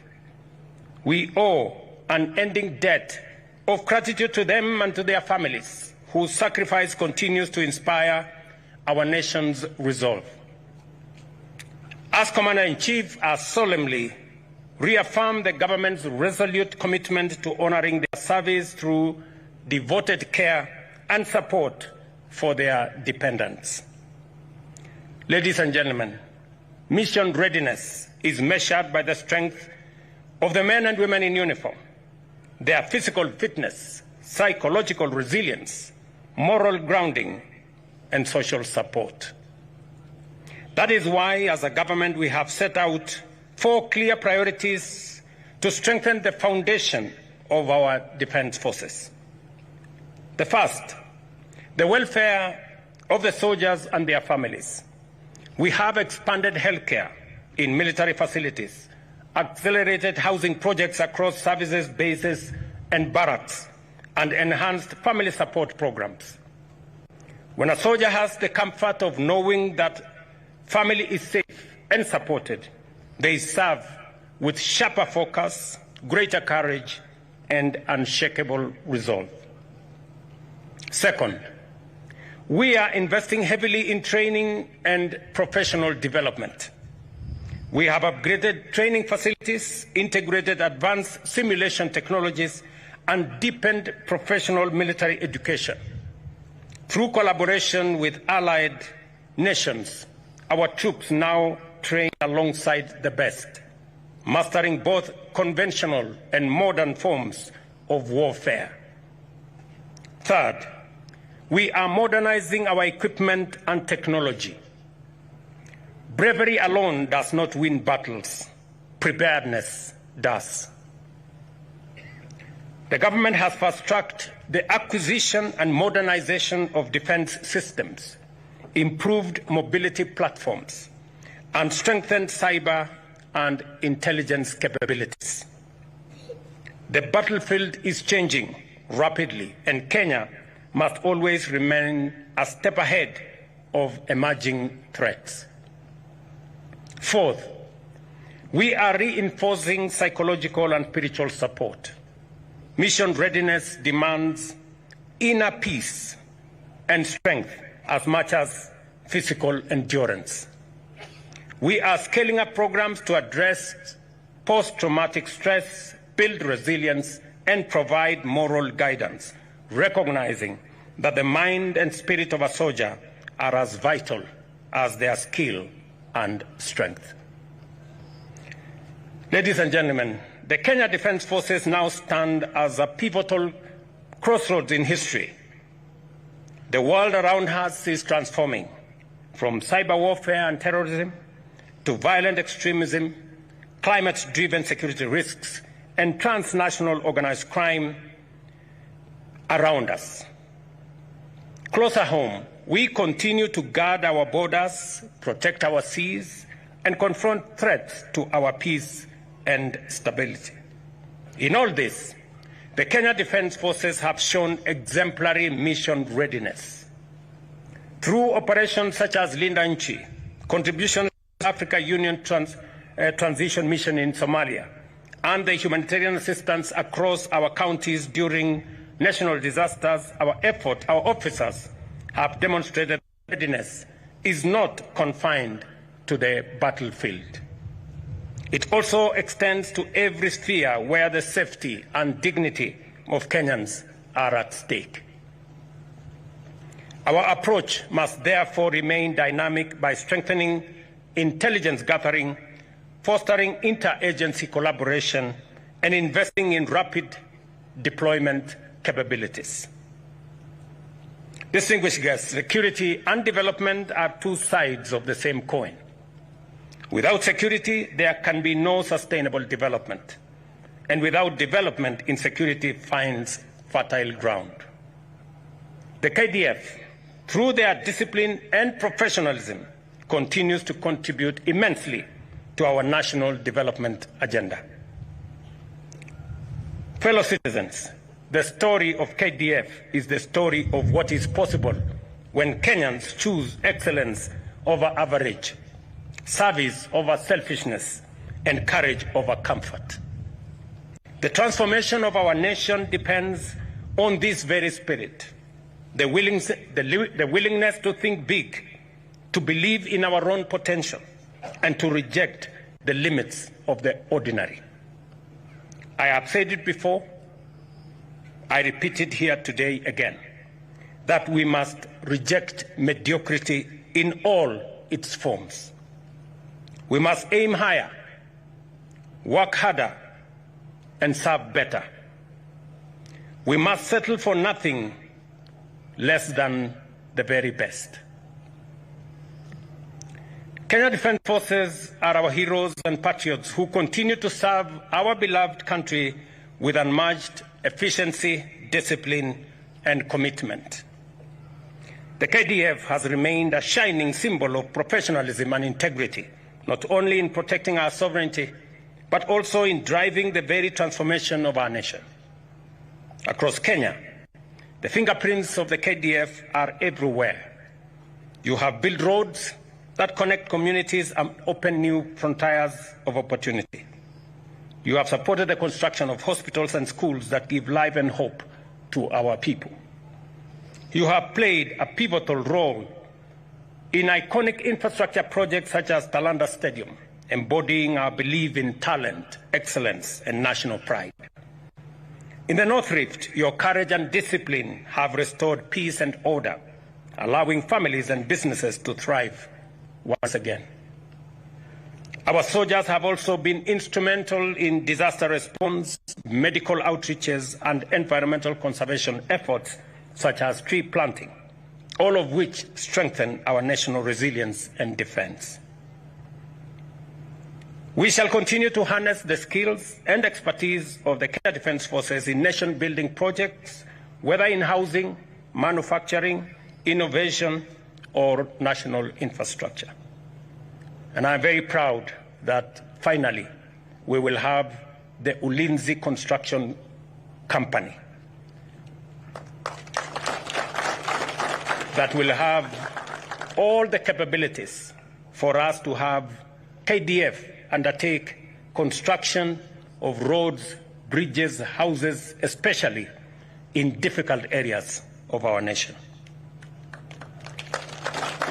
I have committed to the KDF fraternity that the government of Kenya is going to put at their disposal all the equipment necessary for us to realize this vision, because we want to establish bases in some of the difficult areas in Kenya, in Turkana, in West Pokot, in northern Kenya, and many other areas that are of necessity to be able to protect our country. We shall also continue to deepen defense cooperation with regional and international partners, strengthen our interoperability, and enhance intelligence gathering.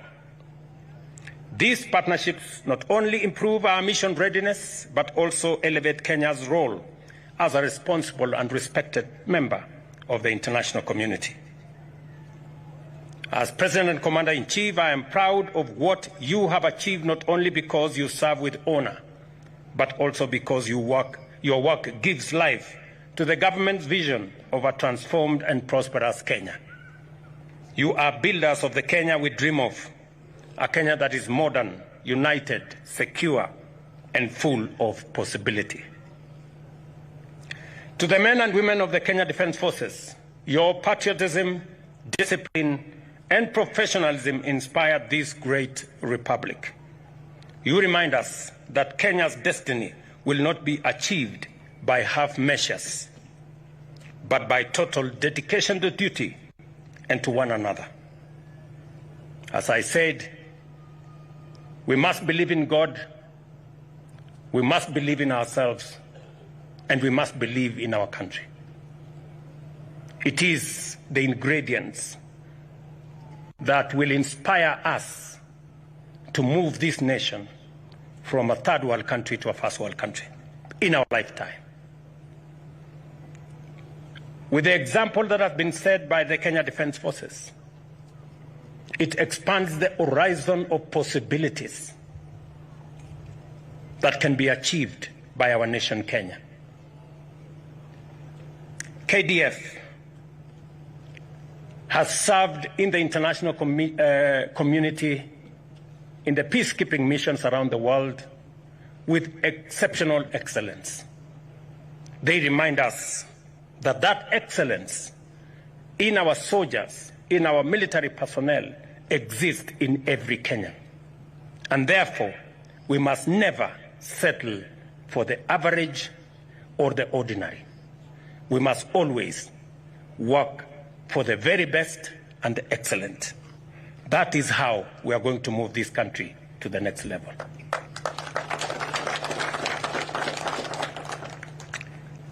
As Commander-in-Chief, I thank you for standing tall for Kenya, for building, protecting, and transforming our nation with excellence and pride. As I don't this Commander-in-Chief uniform today. It reminded me of my early years as a student, as a pupil, actually, in Kamagut Primary School just next door. In 1979, when this base was set up, I was a standard 6 pupil. Today, with a lot of pride, I saw the choir from St. Mark, my village mates, sing here. And they were singing about the Commander-in-Chief. I don't know whether they knew who that was. And with, again, a lot of pride to see the development that has gone on in this institution and the great strides that have been made by not just the 9th Battalion, but the Kenya Defence Forces. Congratulations on all the positive steps that you are making to secure our nation.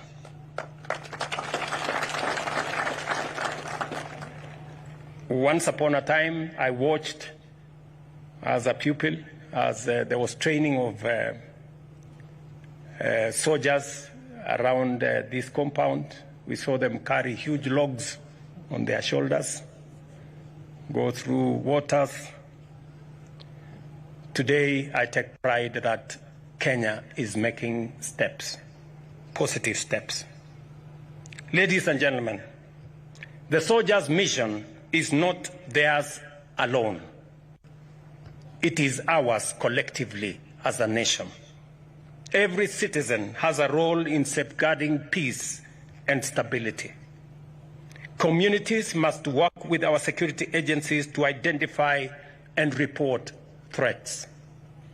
Civil institutions must complement military efforts through dialogue, education, and economic empowerment. Political leaders must guard against divisive rhetoric and instead strengthen national unity. Today, I call upon every Kenyan to stand firmly behind the Kenya Defence Forces. Let us accord them the respect, cooperation, and gratitude they so richly deserve. As we celebrate this year's KDF Day, let us remember that at the center of our national defense stands the soldier, courageous, resilient, and devoted. Our collective commitment as government and citizens is to ensure that every soldier is trained, equipped, supported, and honored. To every member of the Kenya Defence Forces, I say this: you are the shield and sword of our republic. You carry the hopes of generations, the pride of our people, and the dignity of our flag. To the families, and this morning I was reminded that soldiers enlist, families serve. To the families of our distinguished soldiers, therefore, receive our deepest gratitude for supporting these brave warriors throughout their journey of service to the nation and to humanity. I thank you all. Have a great KDF Day. Thank you very much, and God bless you.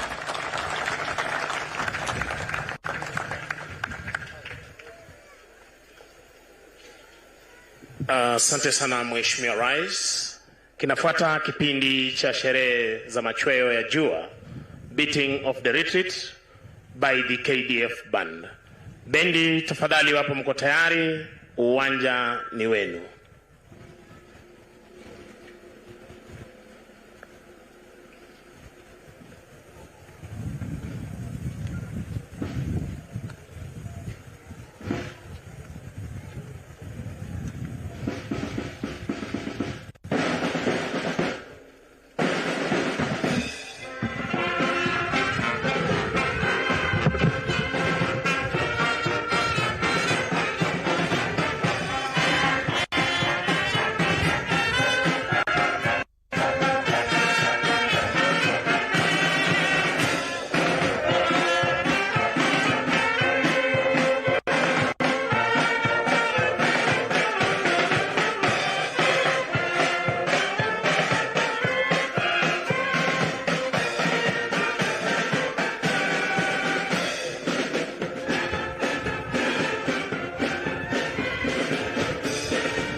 Mheshimiwa Rais, ni zamu ya mkurugenzi wa muziki Jeshi la Wanaanga Luteni Steven Njuguna kuweza kuchukua usukani wa bendi hizi.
Mheshimiwa Rais, kwa heshima naomba sote tusimame kwa ajili ya wimbo wa Injili, wimbo wa kushusha bendera zetu, wimbo wetu wa taifa na wimbo wa Jumuiya ya Afrika Mashariki.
Hivi sasa mwelekezi mkuu wa bendi hizi Senior Sergeant Simon Masinde akija kumwomba kwa heshima rais idhini ya kuondoa bendi hizi uwanjani.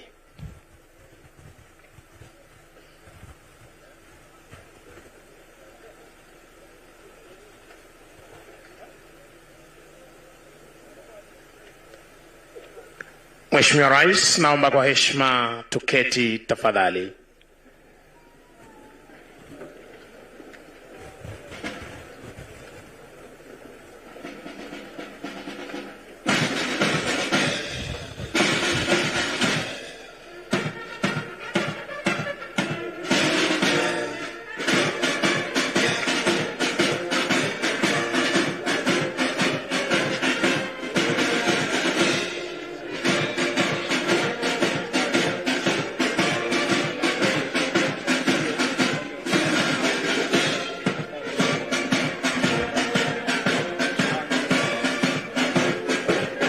Anaondoka hivi sasa mkurugenzi wa muziki Jeshi la Wanaanga Luteni Steven Njuguna baada ya kutekeleza wajibu wake alasiri ya leo.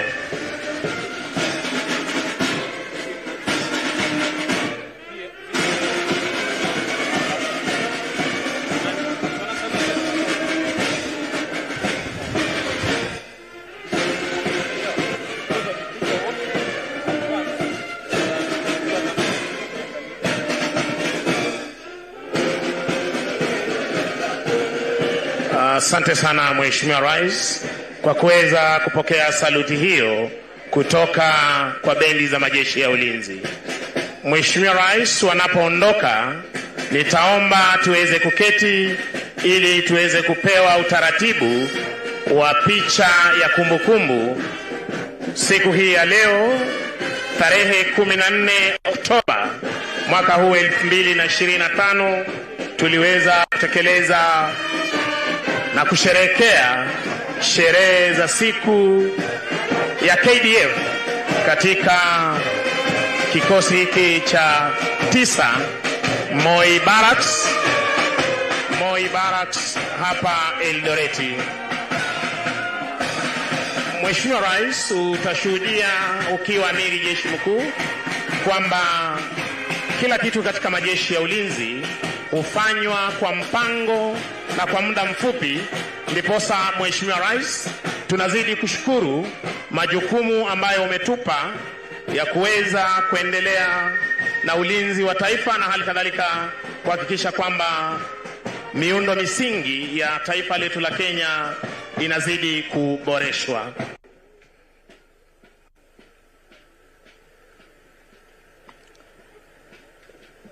Your Excellency, for our next part of the program, which will be transitioning to a commemorative photograph session, and I kindly request the Military Wives Association team, led by the chairperson, Madam Grace Kahariri, to take up their position. I can see the seats already set. Your Excellency, distinguished guests, as we conclude today's memorable KDF Day celebrations, we reflect with pride on our rich heritage of service while embracing a future filled with promise and unwavering commitment. Thank you all for joining us in these celebrations, and we do pledge to continue protecting and serving our beloved nation with honor, dedication, and pride. Your Excellency, as we capture this historic moment, this photo session will serve as a lasting memory of today's celebration and the distinguished individuals who have graced us with their presence on this momentous occasion. As such, allow me to read to you the exposures as they will be following each other.